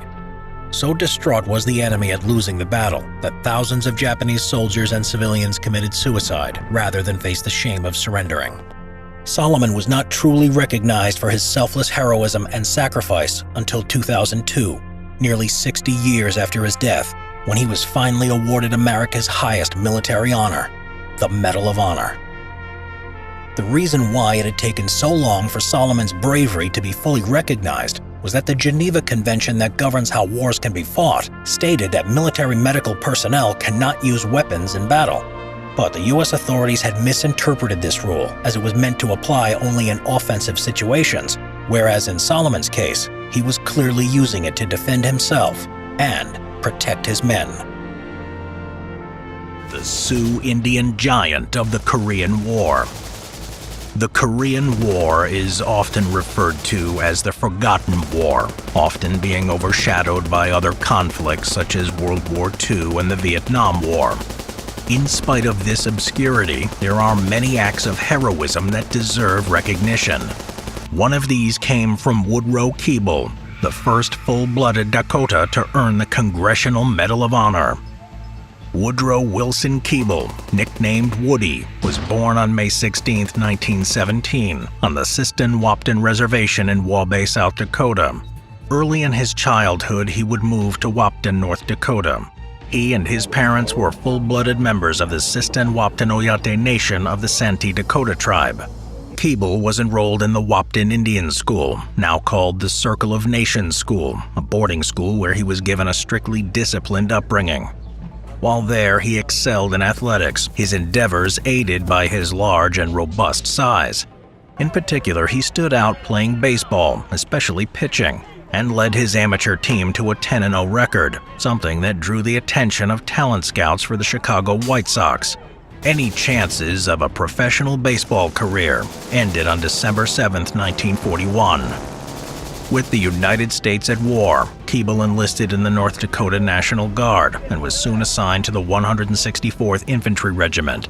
After training in Louisiana, the 164th was shipped to the South Pacific, and by October 1942 they reinforced the 1st Marine Division on Guadalcanal, the first Army unit to land on the island. Due to his powerful frame, Keeble was assigned to carry his unit's BAR, or Browning automatic rifle, a weapon designed to provide heavy fire support. Keeble excelled in this role, wielding the weapon with considerable accuracy, earning admiration from his comrades. Because of his distinctive weapon and his large size, he also drew the attention of the enemy, who would specifically target him. During the fighting, Keeble's ammunition bearer was killed, a loss that affected him deeply. In subsequent fighting, he refused to use another ammunition bearer, carrying the extra ammo himself rather than risk another person on his behalf. Keeble also earned a reputation for bravery, often scouting ahead of his unit. One of his squad mates stated that Keeble would very often, quote, go in front of patrols and kill enemies before his unit would get there. At Guadalcanal, he earned a Bronze Star and a Purple Heart, and was also awarded for his participation in the landings in the Philippines. After the war, he returned to Wapton, where he married Nettie Owen Robertson and began a teaching career at the Wapton Indian School where he had attended as a child. In 1950, the outbreak of the Korean War led to the reactivation of the 164th, and Keeble was once again called to service. When his commanding officer was ordered to select sergeants to deploy to Korea, he asked the men to draw straws, the most fair way to choose who would be sent overseas. Keeble marched to his CO and deliberately drew a short straw, stating, "Someone has to teach these kids how to fight." He was assigned to G Company, 2nd Battalion, 19th Infantry Regiment, 24th Infantry Division, and was deployed to the Korean Peninsula. There, Keeble once again earned a reputation as a fierce soldier, stealthily approaching enemy positions and destroying them at close range, once again wielding his BAR with devastating effect. He worked his way up the ranks quickly, earning the rank of Master Sergeant. Keeble's greatest accomplishment would take place in October of 1951. The 24th Division was participating in Operation Nomad Polar, an offensive against North Korean and Chinese forces in the Kumsong region of North Korea, an area of rocky, mountainous terrain that favored defenders. Starting on October 15, Keeble and his unit fought in near constant combat for almost a week. During this time, G Company suffered heavy casualties as they tried to force the enemy from their well-fortified positions. It was on October 20th, 1951, when Keeble would perform his most heroic action of his military career. Keeble was in command of the support platoon of Company G when the unit was ordered to take Hill 765, a heavily fortified but strategically vital location. With Keeble's platoon looking on, the two other platoons of G Company launched their assault against the Chinese-held positions. Due to the terrain and the fierce enemy opposition, they were repulsed, suffering heavy casualties. The main resistance from Hill 765 was in the form of 3 machine gun nests that had the men pinned. Acting on his own initiative, Keeble joined the pinned men and were better able to assess the situation. Not wanting to risk further lives, he advanced alone, crawling as low as he could towards the closest enemy machine gun nest. When he was close enough, he pulled the pin of a grenade and tossed it at the enemy position. With the skill he acquired as a pitcher, he lobbed the explosive like a baseball with pinpoint accuracy, even though it was almost 50 meters away. Now, under fire from the remaining positions, he advanced, using another grenade, which he again threw with astonishing accuracy, destroying the position. With the 2 positions eliminated, the remaining Chinese forces on Hill 765 turned all their attention to Keeble, opening up with a fusillade of concentrated machine gun and rifle fire, as well as a storm of their own grenades. The Chinese defenders desperately tried to hold off the one-man assault. Undeterred by the opposition against him, as well as the numerous wounds he had suffered, Keeble advanced against the 3rd machine gun nest, and using his remaining grenades, as well as fire from his BAR, he cleared the 3rd nest. With these 3 strongpoints eliminated, the rest of G Company was able to advance. Because of the heavy fighting, all of the other officers had been killed or severely wounded, leaving Master Sergeant Keeble in effective command over the entire company. He directed his men to pour heavy fire on the remaining enemy trench lines, which buckled and eventually broke under the onslaught, allowing the remainder of G Company to secure the vital objective, though it was nightfall by the time the position fell. Master Sergeant Keeble was seen the next day, having wandered into the American encampment, covered in blood, and somewhat dazed due to his wounds, but still requesting more men to continue the advance. He flat out refused medical attention until his men forced him to visit an aid station. He was covered in so many wounds that one soldier said he had looked like he'd been hit by buckshot. During the course of his one-man assault against the Chinese positions, he suffered 2 bullet wounds to his left arm, a grenade blast that almost blew off his nose, and at least 83 separate fragments were removed from the rest of his body. This was on top of another wound, a glancing bullet to his ear that punched a hole in his helmet he had sustained a few days before. In spite of his injury, he refused to be evacuated and stayed with his unit for another 9 months, fighting throughout the Korean peninsula. He would eventually be shipped home and was honorably discharged from the Army in August of 1952. After the war, Keeble returned home and continued his teaching career. Shortly after his return, however, he would contract tuberculosis, which would require the surgical removal of one of his lungs. He would suffer a stroke shortly afterwards, which left him partially paralyzed and unable to speak. His wife would pass away a short time later from cancer.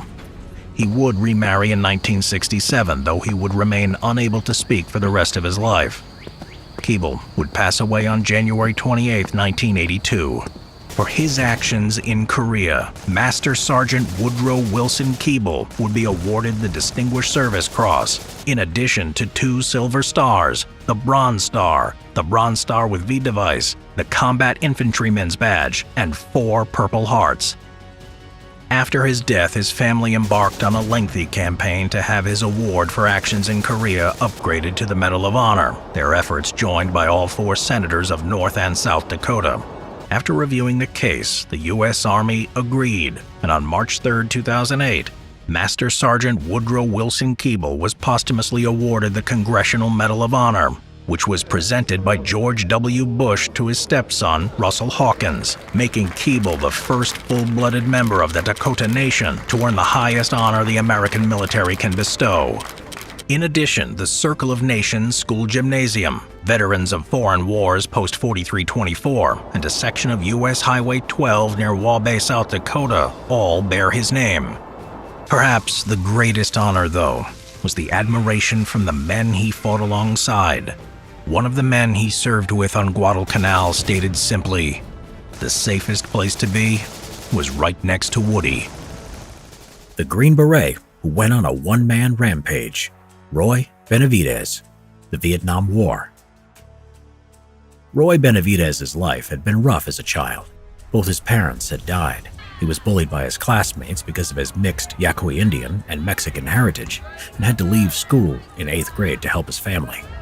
At the age of 19, Benavidez joined the Army, serving in the Korean War in the Texas Army National Guard. He married Hilaria Lala Coy Benavidez in 1959 and completed airborne training, becoming assigned to the 82nd Airborne Division. In 1966, Sergeant Roy Benavidez was in hospital after stepping on a landmine. Doctors said he would never walk again. He had been sent to Vietnam in 1965 as an advisor for the ARVN troops there. Benavidez was carrying out a classified operation alone to gather evidence that the North Vietnamese troops were posing as Viet Cong. While he was on patrol along a narrow trail disguised as a Viet Cong guerrilla, he stepped on a landmine. Sometime later, a squad of Marines came across Benavidez. They initially thought it was a booby trap, but were surprised when they flipped him over and discovered the man in Viet Cong pajamas was Hispanic and wearing U.S. Army dog tags. He was soon evacuated to the hospital.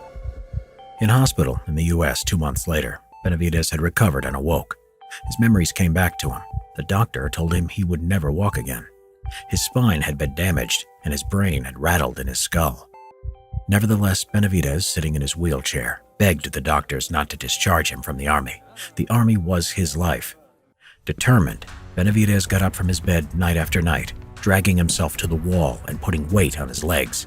For weeks, he pushed through the pain, going further in distance than before, which surprised the doctors. 6 months later, with his wife Lala's support, Roy Benavidez walked out of the hospital.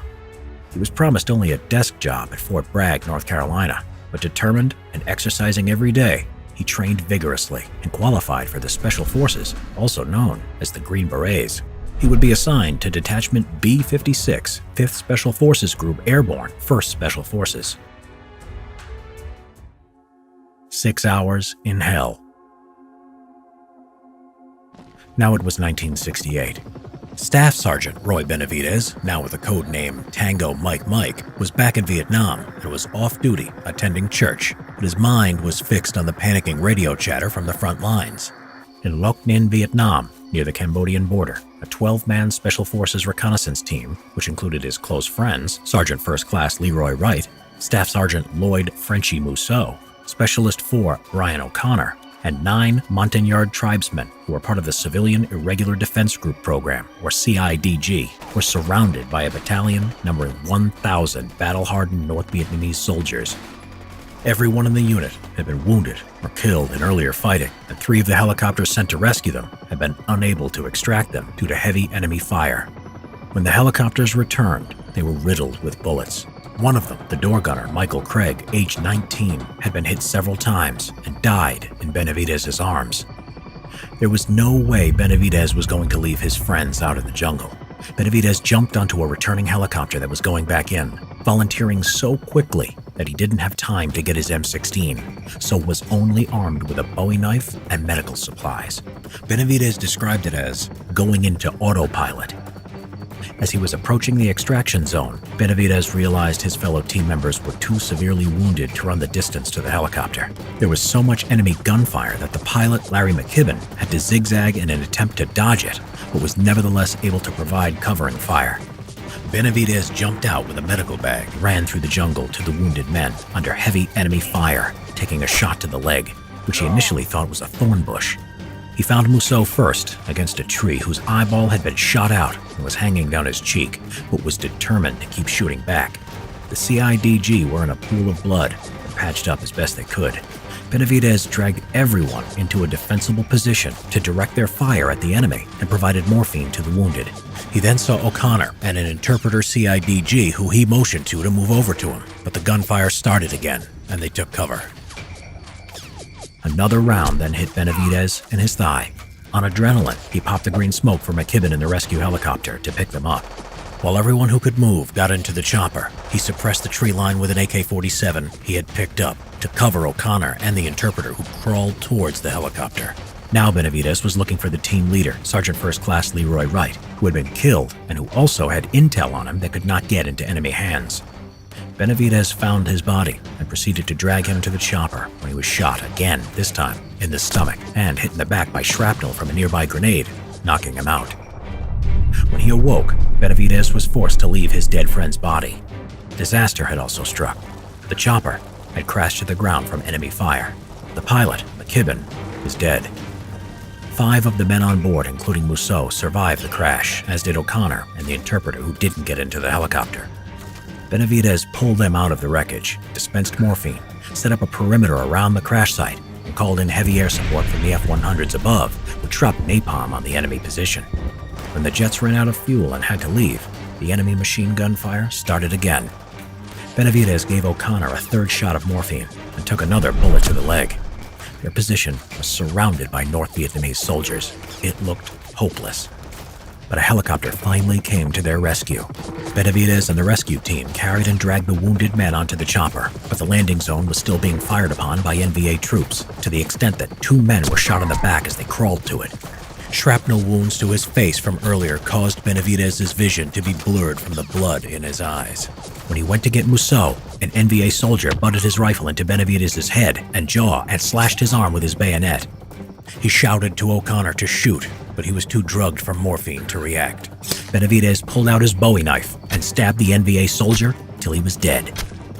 He then dragged Mousseau to the helicopter and killed 2 more NVA with an AK-47 who were out of the helicopter's side gunner's arc of fire.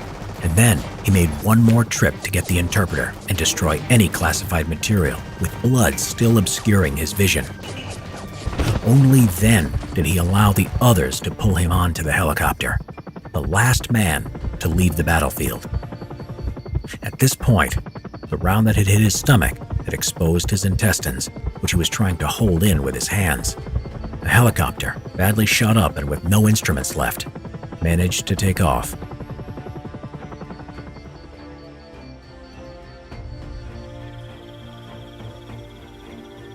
When they landed, the wounded were unloaded and examined one by one.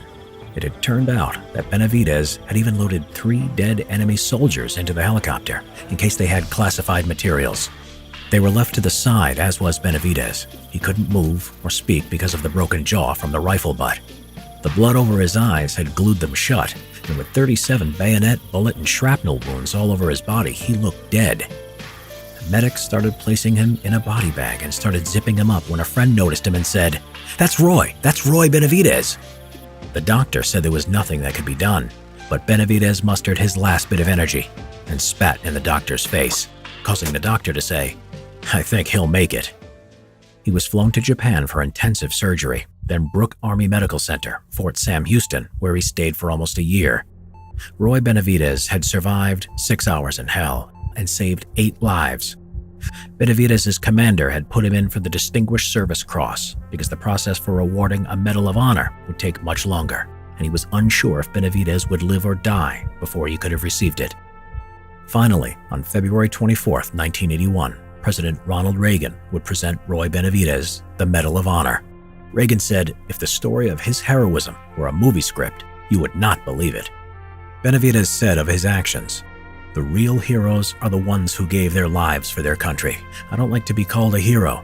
I just did what I was trained to do." Master Sergeant Roy Benavidez died on November 29, 1998, at the age of 63.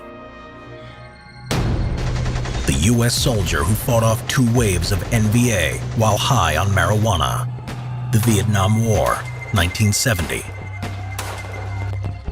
Brave men need no particular time or place to show their courage. In battle, it's simply who they are and where they are, whether they're stone-cold sober, fueled by adrenaline, or even high on marijuana. That was precisely the case with Sergeant Peter Lemon of the United States Army. On April 1, 1970, he helped defend his base against the attacking North Vietnamese soldiers, even though he was under the influence of marijuana. Lemon fought them with a machine gun, an assault rifle, hand grenades, and with his bare hands. He fought so hard and bravely that he was awarded the highest decoration that could be given to an American soldier, the Medal of Honor.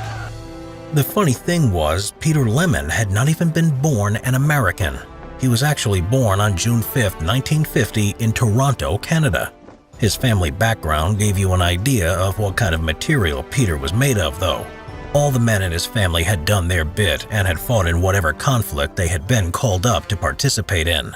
However, it was in Michigan in the United States of America that he became a hardcore patriot. Peter's family moved to Alabaster, Michigan, where his father found a job when Peter was only 2. The small-town environment was full of extreme patriotism. His upbringing and the life he led gave rise to his carefree and fearless nature. At 7 years old, he knew how to shoot a rifle and led a gang of the local neighborhood kids. Even at that age, Peter showed all of the qualities required to become a real-life soldier. When the Vietnam War started, anti-communist sentiment exploded in communities such as Alabaster, Michigan. Like most of his buddies, Peter too was eager to fight for his country, even though it meant he would do it thousands of miles from his home. He was only 18 when he enlisted on February 28, 1969. His first stop was Fort Knox, Kentucky, where he underwent basic infantry training. Even though it was only basic training, the program in Fort Knox was pretty tough. The drill instructors wanted to make sure that all of the recruits familiarized themselves with what was waiting for them in the jungles of Vietnam. Peter, however, loved it. Being a soldier was his dream, and now that he had got the opportunity to become one, he enjoyed it. He proved himself to be one of the best recruits, always ready to rise to the challenge and put 100% effort into it. The instructors who assigned him as a squad leader recognized that potential in him. Peter Lemon was sent for the advanced infantry training in Fort Polk, Louisiana, straight from Fort Knox, where he completed the course as top of his class. 5 months after he enlisted, on July 24, 1969, he left the United States of America for South Vietnam. Most of the soldiers on their first tour of duty in Vietnam were consumed with fear and uncertainty when they actually got there. Peter Lemon was not like that. He knew why he was there, and he was ready to fight. Unfortunately, his patriotic sentiment didn't last long, as the horrors of war soon took their toll on even him. The things he witnessed during his few months of combat dispelled any illusions he had that he was fighting a righteous war. He realized in Vietnam that they were fighting a bloody and futile war. The boy who had come eager to fight now just wanted to get back home in one piece. Lemon was not alone in his emotions towards war. In fact, many soldiers saw it the same way. They were all desperate to escape the depression that they had fallen into. The quickest and most accessible remedy was marijuana. In Vietnam, there was a lot of marijuana, and it was everywhere. Smoking pot made soldiers feel numb, which allowed them to carry the burden of war more easily. Peter Lemon was one of them. He too needed marijuana to ease his depression caused by the disappointment with everything that he used to believe in. In March 1970, Lemon's unit, E Company of the 2nd Battalion, 8th Cavalry, 1st Cavalry Division, was sent to the fire support base known as Illingworth in Tay Ninh Province. The base was located 5 miles from the Cambodian border, overlooking a heavily used North Vietnamese Army logistical route. The primary task for the artillery units at Illingworth was to provide fire support to the patrols and reconnaissance teams along the route. However, the base had another, more dangerous role. It was being used as bait for the enemy units. Sitting on top of the hill in the middle of a jungle, Illingworth was supposed to lure out NVA troops into the open, where they would pose an easy target for American aerial attacks. The problem was the North Vietnamese had learned from their early mistakes and were well aware of the American tactic. As a result, they changed their strategy and attacked the base during the night when calling in air support would be of no use. It was precisely what happened on April 1, 1970, when the North Vietnamese made a night attack on the Illingworth base. On the evening before the attack, Sergeant Lemon and his men were assigned the duty of a support unit. A few minutes before midnight, the base commander, Lieutenant Colonel Michael John Conrad, raised the alarm when ground surveillance radar picked up the movement of a large formation in the jungle. Lemon's unit rushed out to their positions, only to find no one was coming out of the jungle. Lieutenant Colonel Conrad opened fire at the hidden enemy to let them know they were aware of their presence. The NVA did not respond and remained silent, so Lieutenant Colonel Conrad ordered the men to stand down and return to their beds. That was not an easy thing to do for Lemon and the rest of his company, knowing that the NVAs were somewhere out there ready to attack. To ease the tension, they took marijuana. 2 hours and 17 minutes past midnight, the first North Vietnamese rocket hit the communication antenna. 400 NVAs attacked the base, which was defended by 220 American soldiers. The sound of explosions jerked Lemon out of his bunk. He was high on marijuana, but he knew he had to respond to the extreme danger that they were all in. The North Vietnamese soldiers were already swarming out of the jungle. Lemon rushed to his position, grabbed an M60 machine gun, and opened fire on the incoming enemy soldiers. Mortar rounds were exploding all over, and the air was alive with small arms fire. But Lemon kept raining fire down on the enemy. Once his M60 jammed, he continued to fight the enemy with his assault rifle. When the rifle jammed as well, he fought off the enemy with the rifle buttstock and his bare hands. Suddenly, Lemon was knocked to the ground by a powerful explosion coming from behind him. The North Vietnamese had hit the 40-ton pile of 8-inch artillery shells stacked in the middle of the base. For days, the soldiers had pleaded with their officers to let them dig in the ammunition stock, but the commander insisted that they not waste time on such things. The explosion was massive and injured many Americans as well as North Vietnamese soldiers. Lemon too was injured, but he paid no attention to it. He grabbed his buddy, took him to the first aid station, and then rushed back to his position with a bunch of hand grenades. As he was running back, he was injured again, this time by small arms fire. Nevertheless, he kept running, throwing grenades at the enemy and engaging in hand-to-hand combat. Not even a third wound stopped him from fighting. He ran toward the nearest machine gun and opened fire against the NVAs, who were still coming out of the jungle. On top of the embankment, Lemon stood fully exposed and kept firing until he finally passed out. At 5 a.m., the North Vietnamese withdrew into the jungle. The base was intact. When Peter Lemon woke up in the first aid station, it was all over. He still insisted he was all right, but was eventually evacuated by helicopter. That day, the entire garrison of the Illingworth base had fought above and beyond the limits of courage. For their gallantry in action that day, men were awarded numerous awards, including dozens of Purple Hearts, several Silver Stars and Bronze Stars, 2 Distinguished Service Crosses, and 1 Medal of Honor. The last was awarded to Sergeant Peter C. Lemon. For decades afterwards, Lemon refused to wear his medal because he was so disgusted with the treatment that soldiers in combat got, especially with the fact that the entire Illingworth Artillery Support Base had been nothing more than just a decoy to lure the enemy out of the jungle.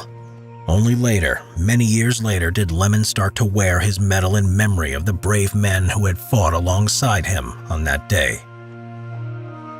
Private Henry Johnson, a Harlem hellfighter.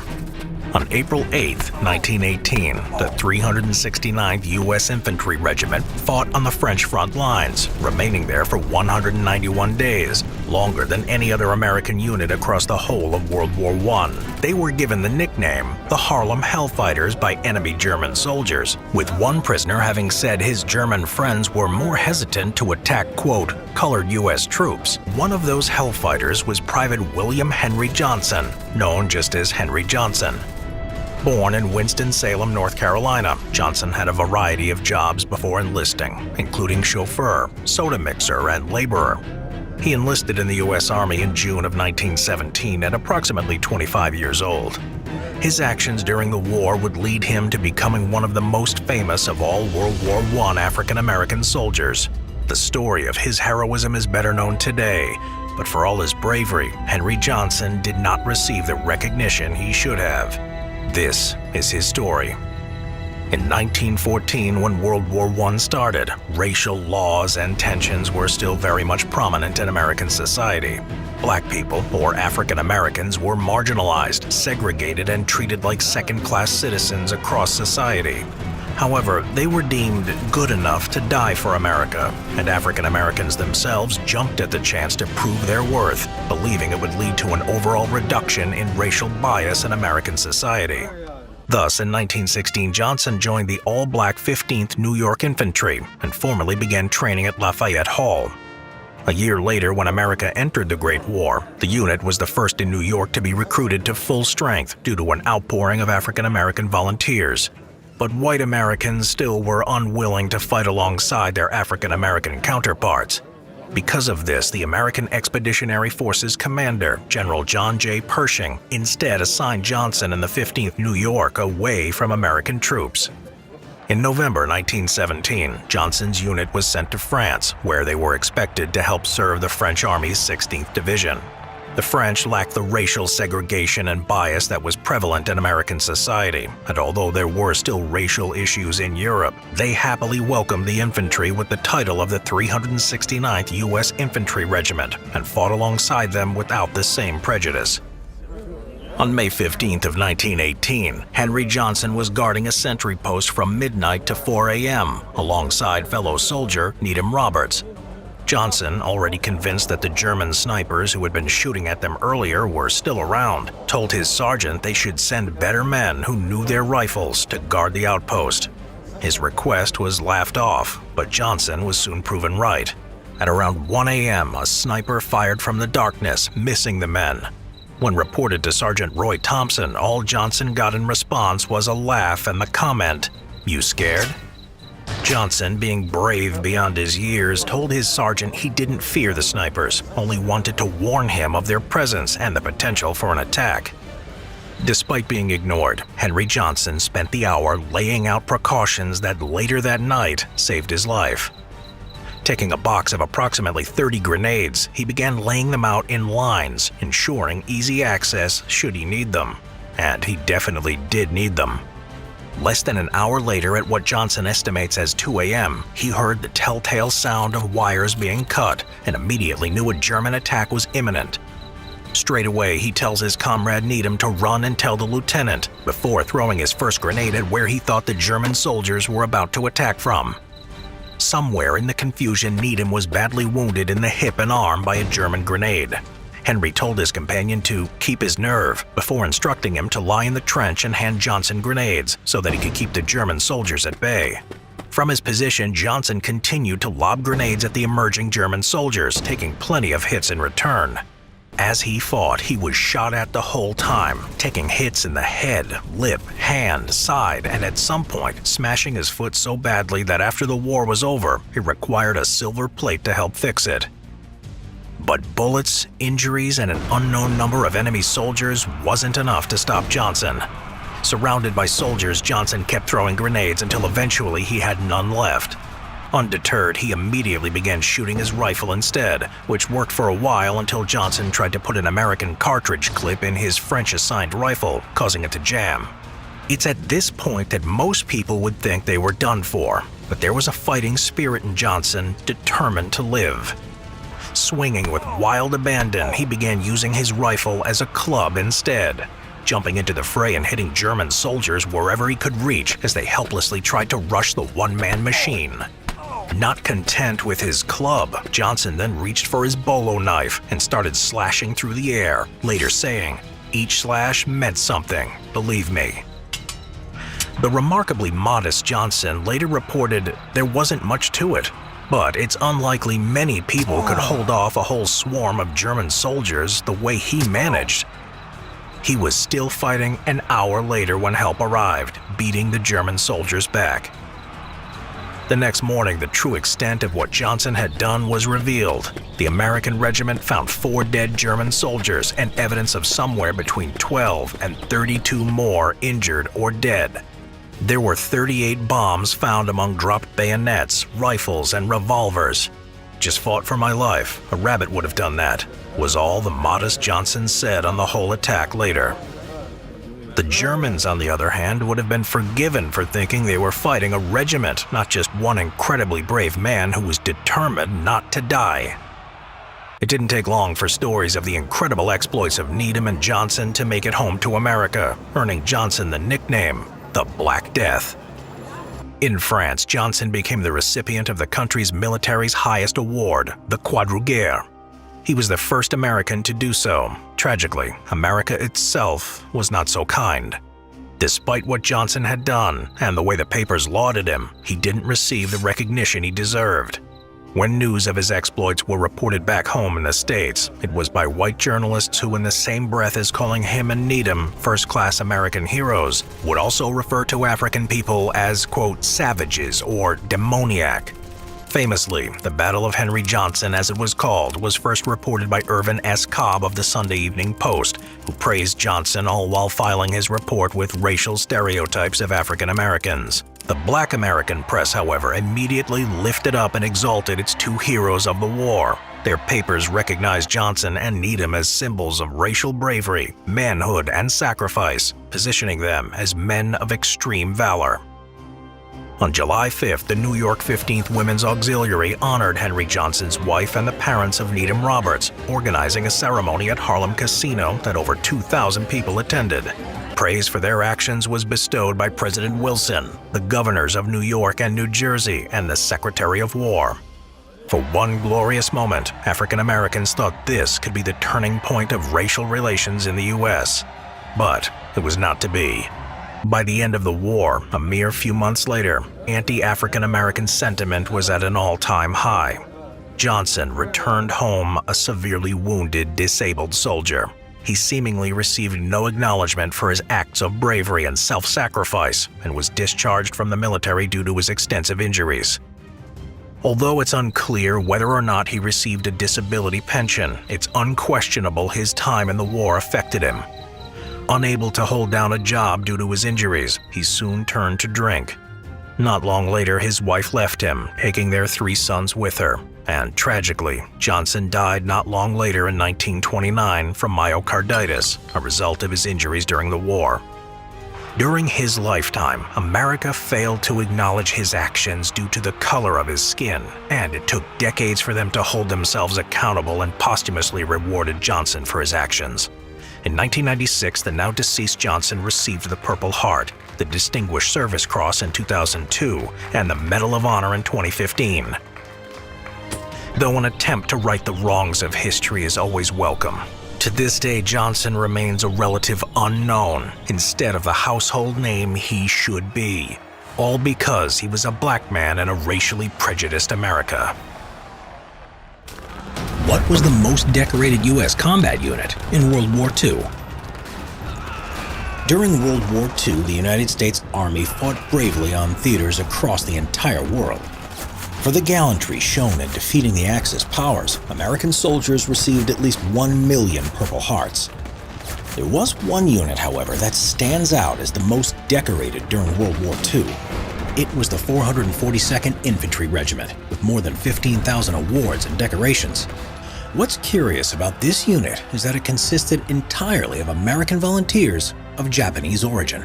Almost all Japanese Americans who fought in the U.S. Army during World War II were the so-called Nisei, or the second generation. They were the children of Japanese-born immigrants in the United States. Most of them lived on the American West Coast and Hawaiian Islands. When America entered the war at the end of 1941 after the Japanese attack on Pearl Harbor, West Coast Nisei and their families were forcibly interned by the proclamation of the notorious Executive Order 9066. Under this order, American residents with foreign enemy ancestry could be placed under surveillance, detained, and even relocated by military fiat. Almost 120,000 Americans of Japanese origins were put in 10 relocation centers, since the government categorized them as potential enemies, afraid of sabotage and spying. The situation was completely different in Hawaii, where there was no internment of Japanese Americans except important leaders. This was because Japanese Americans made up more than 1/3 of the entire archipelago population. However, martial law was introduced in the Hawaiian Islands. The Keeble were singled out for particularly harsh treatment. These were Japanese American citizens born in the United States who spent time for education or other purposes in Japan and then returned to live in Hawaii. Japanese Americans in Hawaii were allowed to remain in service of the Hawaii National Guard. However, members of the Hawaii National Guard were temporarily disarmed, and local ROTC students and cadets were dismissed from service. These former students and cadets formed a civilian aid group, the Varsity Victory Volunteers, or VVV, which provided the physical labor needed for the massive construction of U.S. military bases in the Pacific. It was from these men that the Hawaiian Provisional Battalion was formed. The Hawaiian Provisional Battalion was also formed from Japanese Americans from the Hawaii National Guard. This unit was a forerunner of the famous 1 Puka Puka, the 100th Infantry Battalion. In early 1943, in spite of strong opposition, the government decided to call Japanese Americans to colors and to form a special combat team. By making such a decision, the government wanted to show that all citizens were equal in their rights and duties, and that Japanese Americans were as loyal as any other American. As well as this, inclusion of Japanese Americans in service was a counter-propaganda maneuver against the Imperial Japanese claims that America was fighting a race war in the Far East. Even though it was initially planned to have a higher engagement of volunteers from mainland citizens, their patriotic enthusiasm was hindered by the internment policy. The number of potential volunteers, therefore, was much higher in Hawaii. The initial plan to engage 3,000 volunteers from the mainland and 1,500 from Hawaii ultimately resulted with 10,000 volunteers from Hawaii and 1,182 from the mainland. As devised by the government, these men would only fight in the European theater of war. It seemed that the loyalty of the Nisei soldiers was not as indisputable as the government claimed. The order forming the 442nd Regimental Combat Team, issued on January 22, 1943, defined that all soldiers must be American citizens of Japanese ancestry residing in the United States since birth. Field grade officers, on the other hand, were to be white American citizens. Other officer types were allowed to be of Japanese origin. The 442nd Regimental Combat Group was activated in Camp Shelby, Mississippi on February 1, 1943. The first commanding officer of the group was Lieutenant Colonel Charles W. Pence.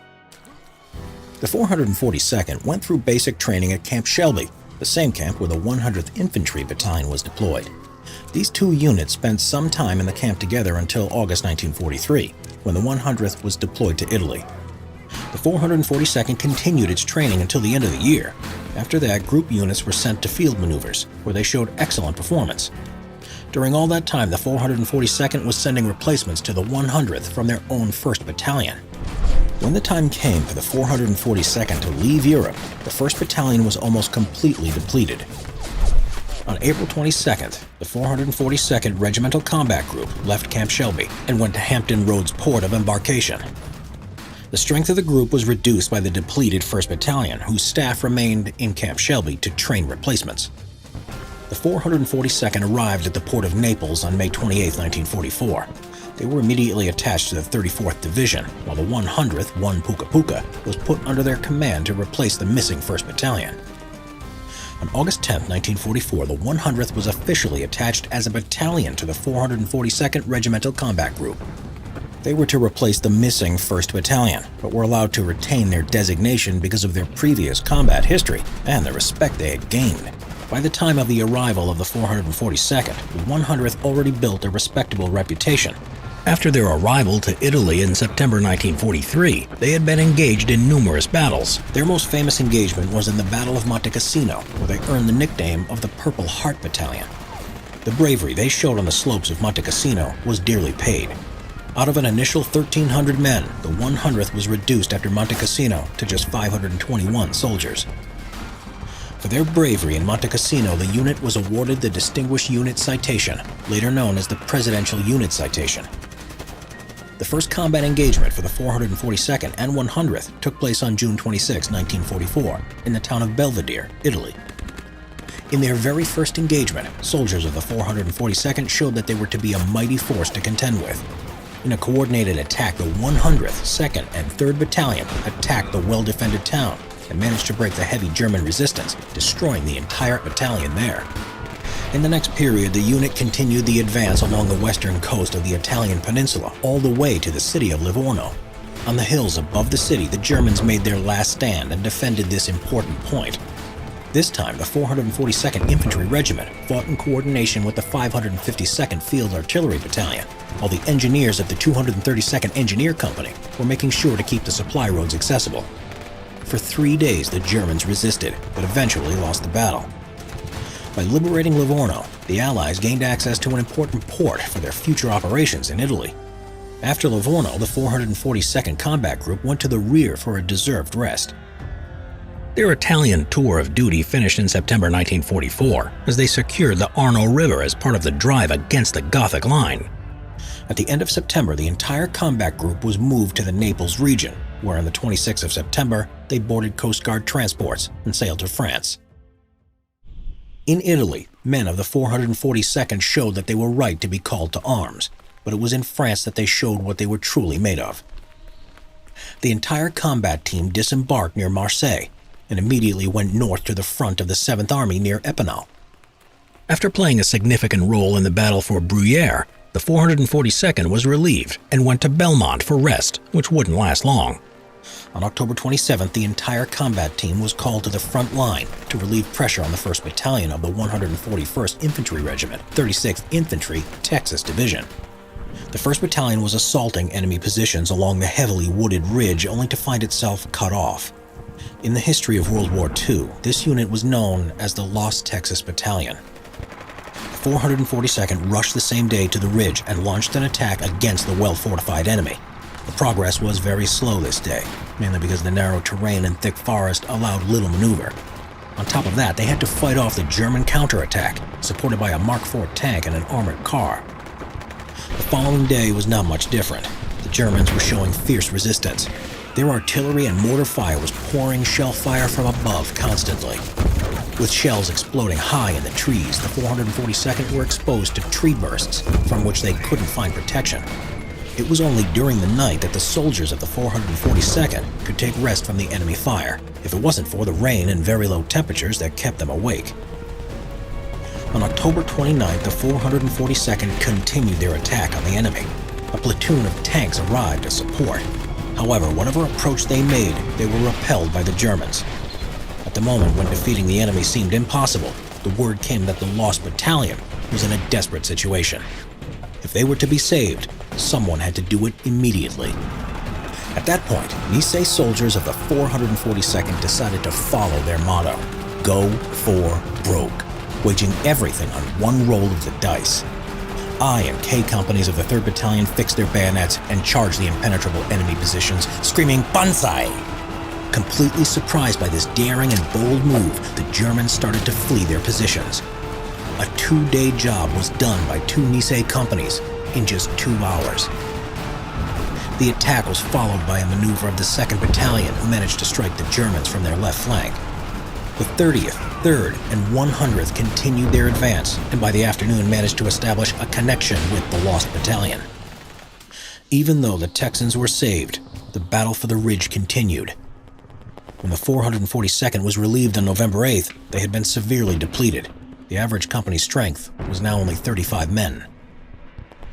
The rest of the French campaign went on until March 1945, when the 442nd spent held positions in the Maritime Alps. It was a relatively quiet region on the French-Italian border near the Mediterranean Sea. There was action, but it was far from what the 442nd had suffered in earlier campaigns. On March 16th, French troops replaced the 442nd, who now left for Marseille to board the ships on their way back to Italy. The 552nd Field Artillery Battalion, however, was detached, as they were sent back to help other units, including the 7th Army. They would go on to be one of the units to liberate the Dachau camp. Now, battle-hardened, the 442nd Regimental Combat Group arrived in early April in Italy and moved inland. They were back in Pisa, which they liberated 8 months earlier. Their task was to attack the right flank of the German defense in the Po River Valley in order to ease the forthcoming offensive of the 5th Army. They would fight alongside the 92nd Infantry Division, the only segregated African-American active combat unit of the U.S. Army in Europe. As well as this were British and French colonial troops and The Brazilian Expeditionary Force, which also had Japanese soldiers in its ranks. in their distinctive manner, soldiers of the 442nd gave a significant contribution in clearing the Tuscan-Emilian Apennines region between La Spezia and Genoa. The German enemy were still resisting fiercely, but it was clear that their ultimate defeat was just a matter of days away. The old Italian city of Genoa fell on April 28th. From there, the Allies had an open road to Turin and Milan.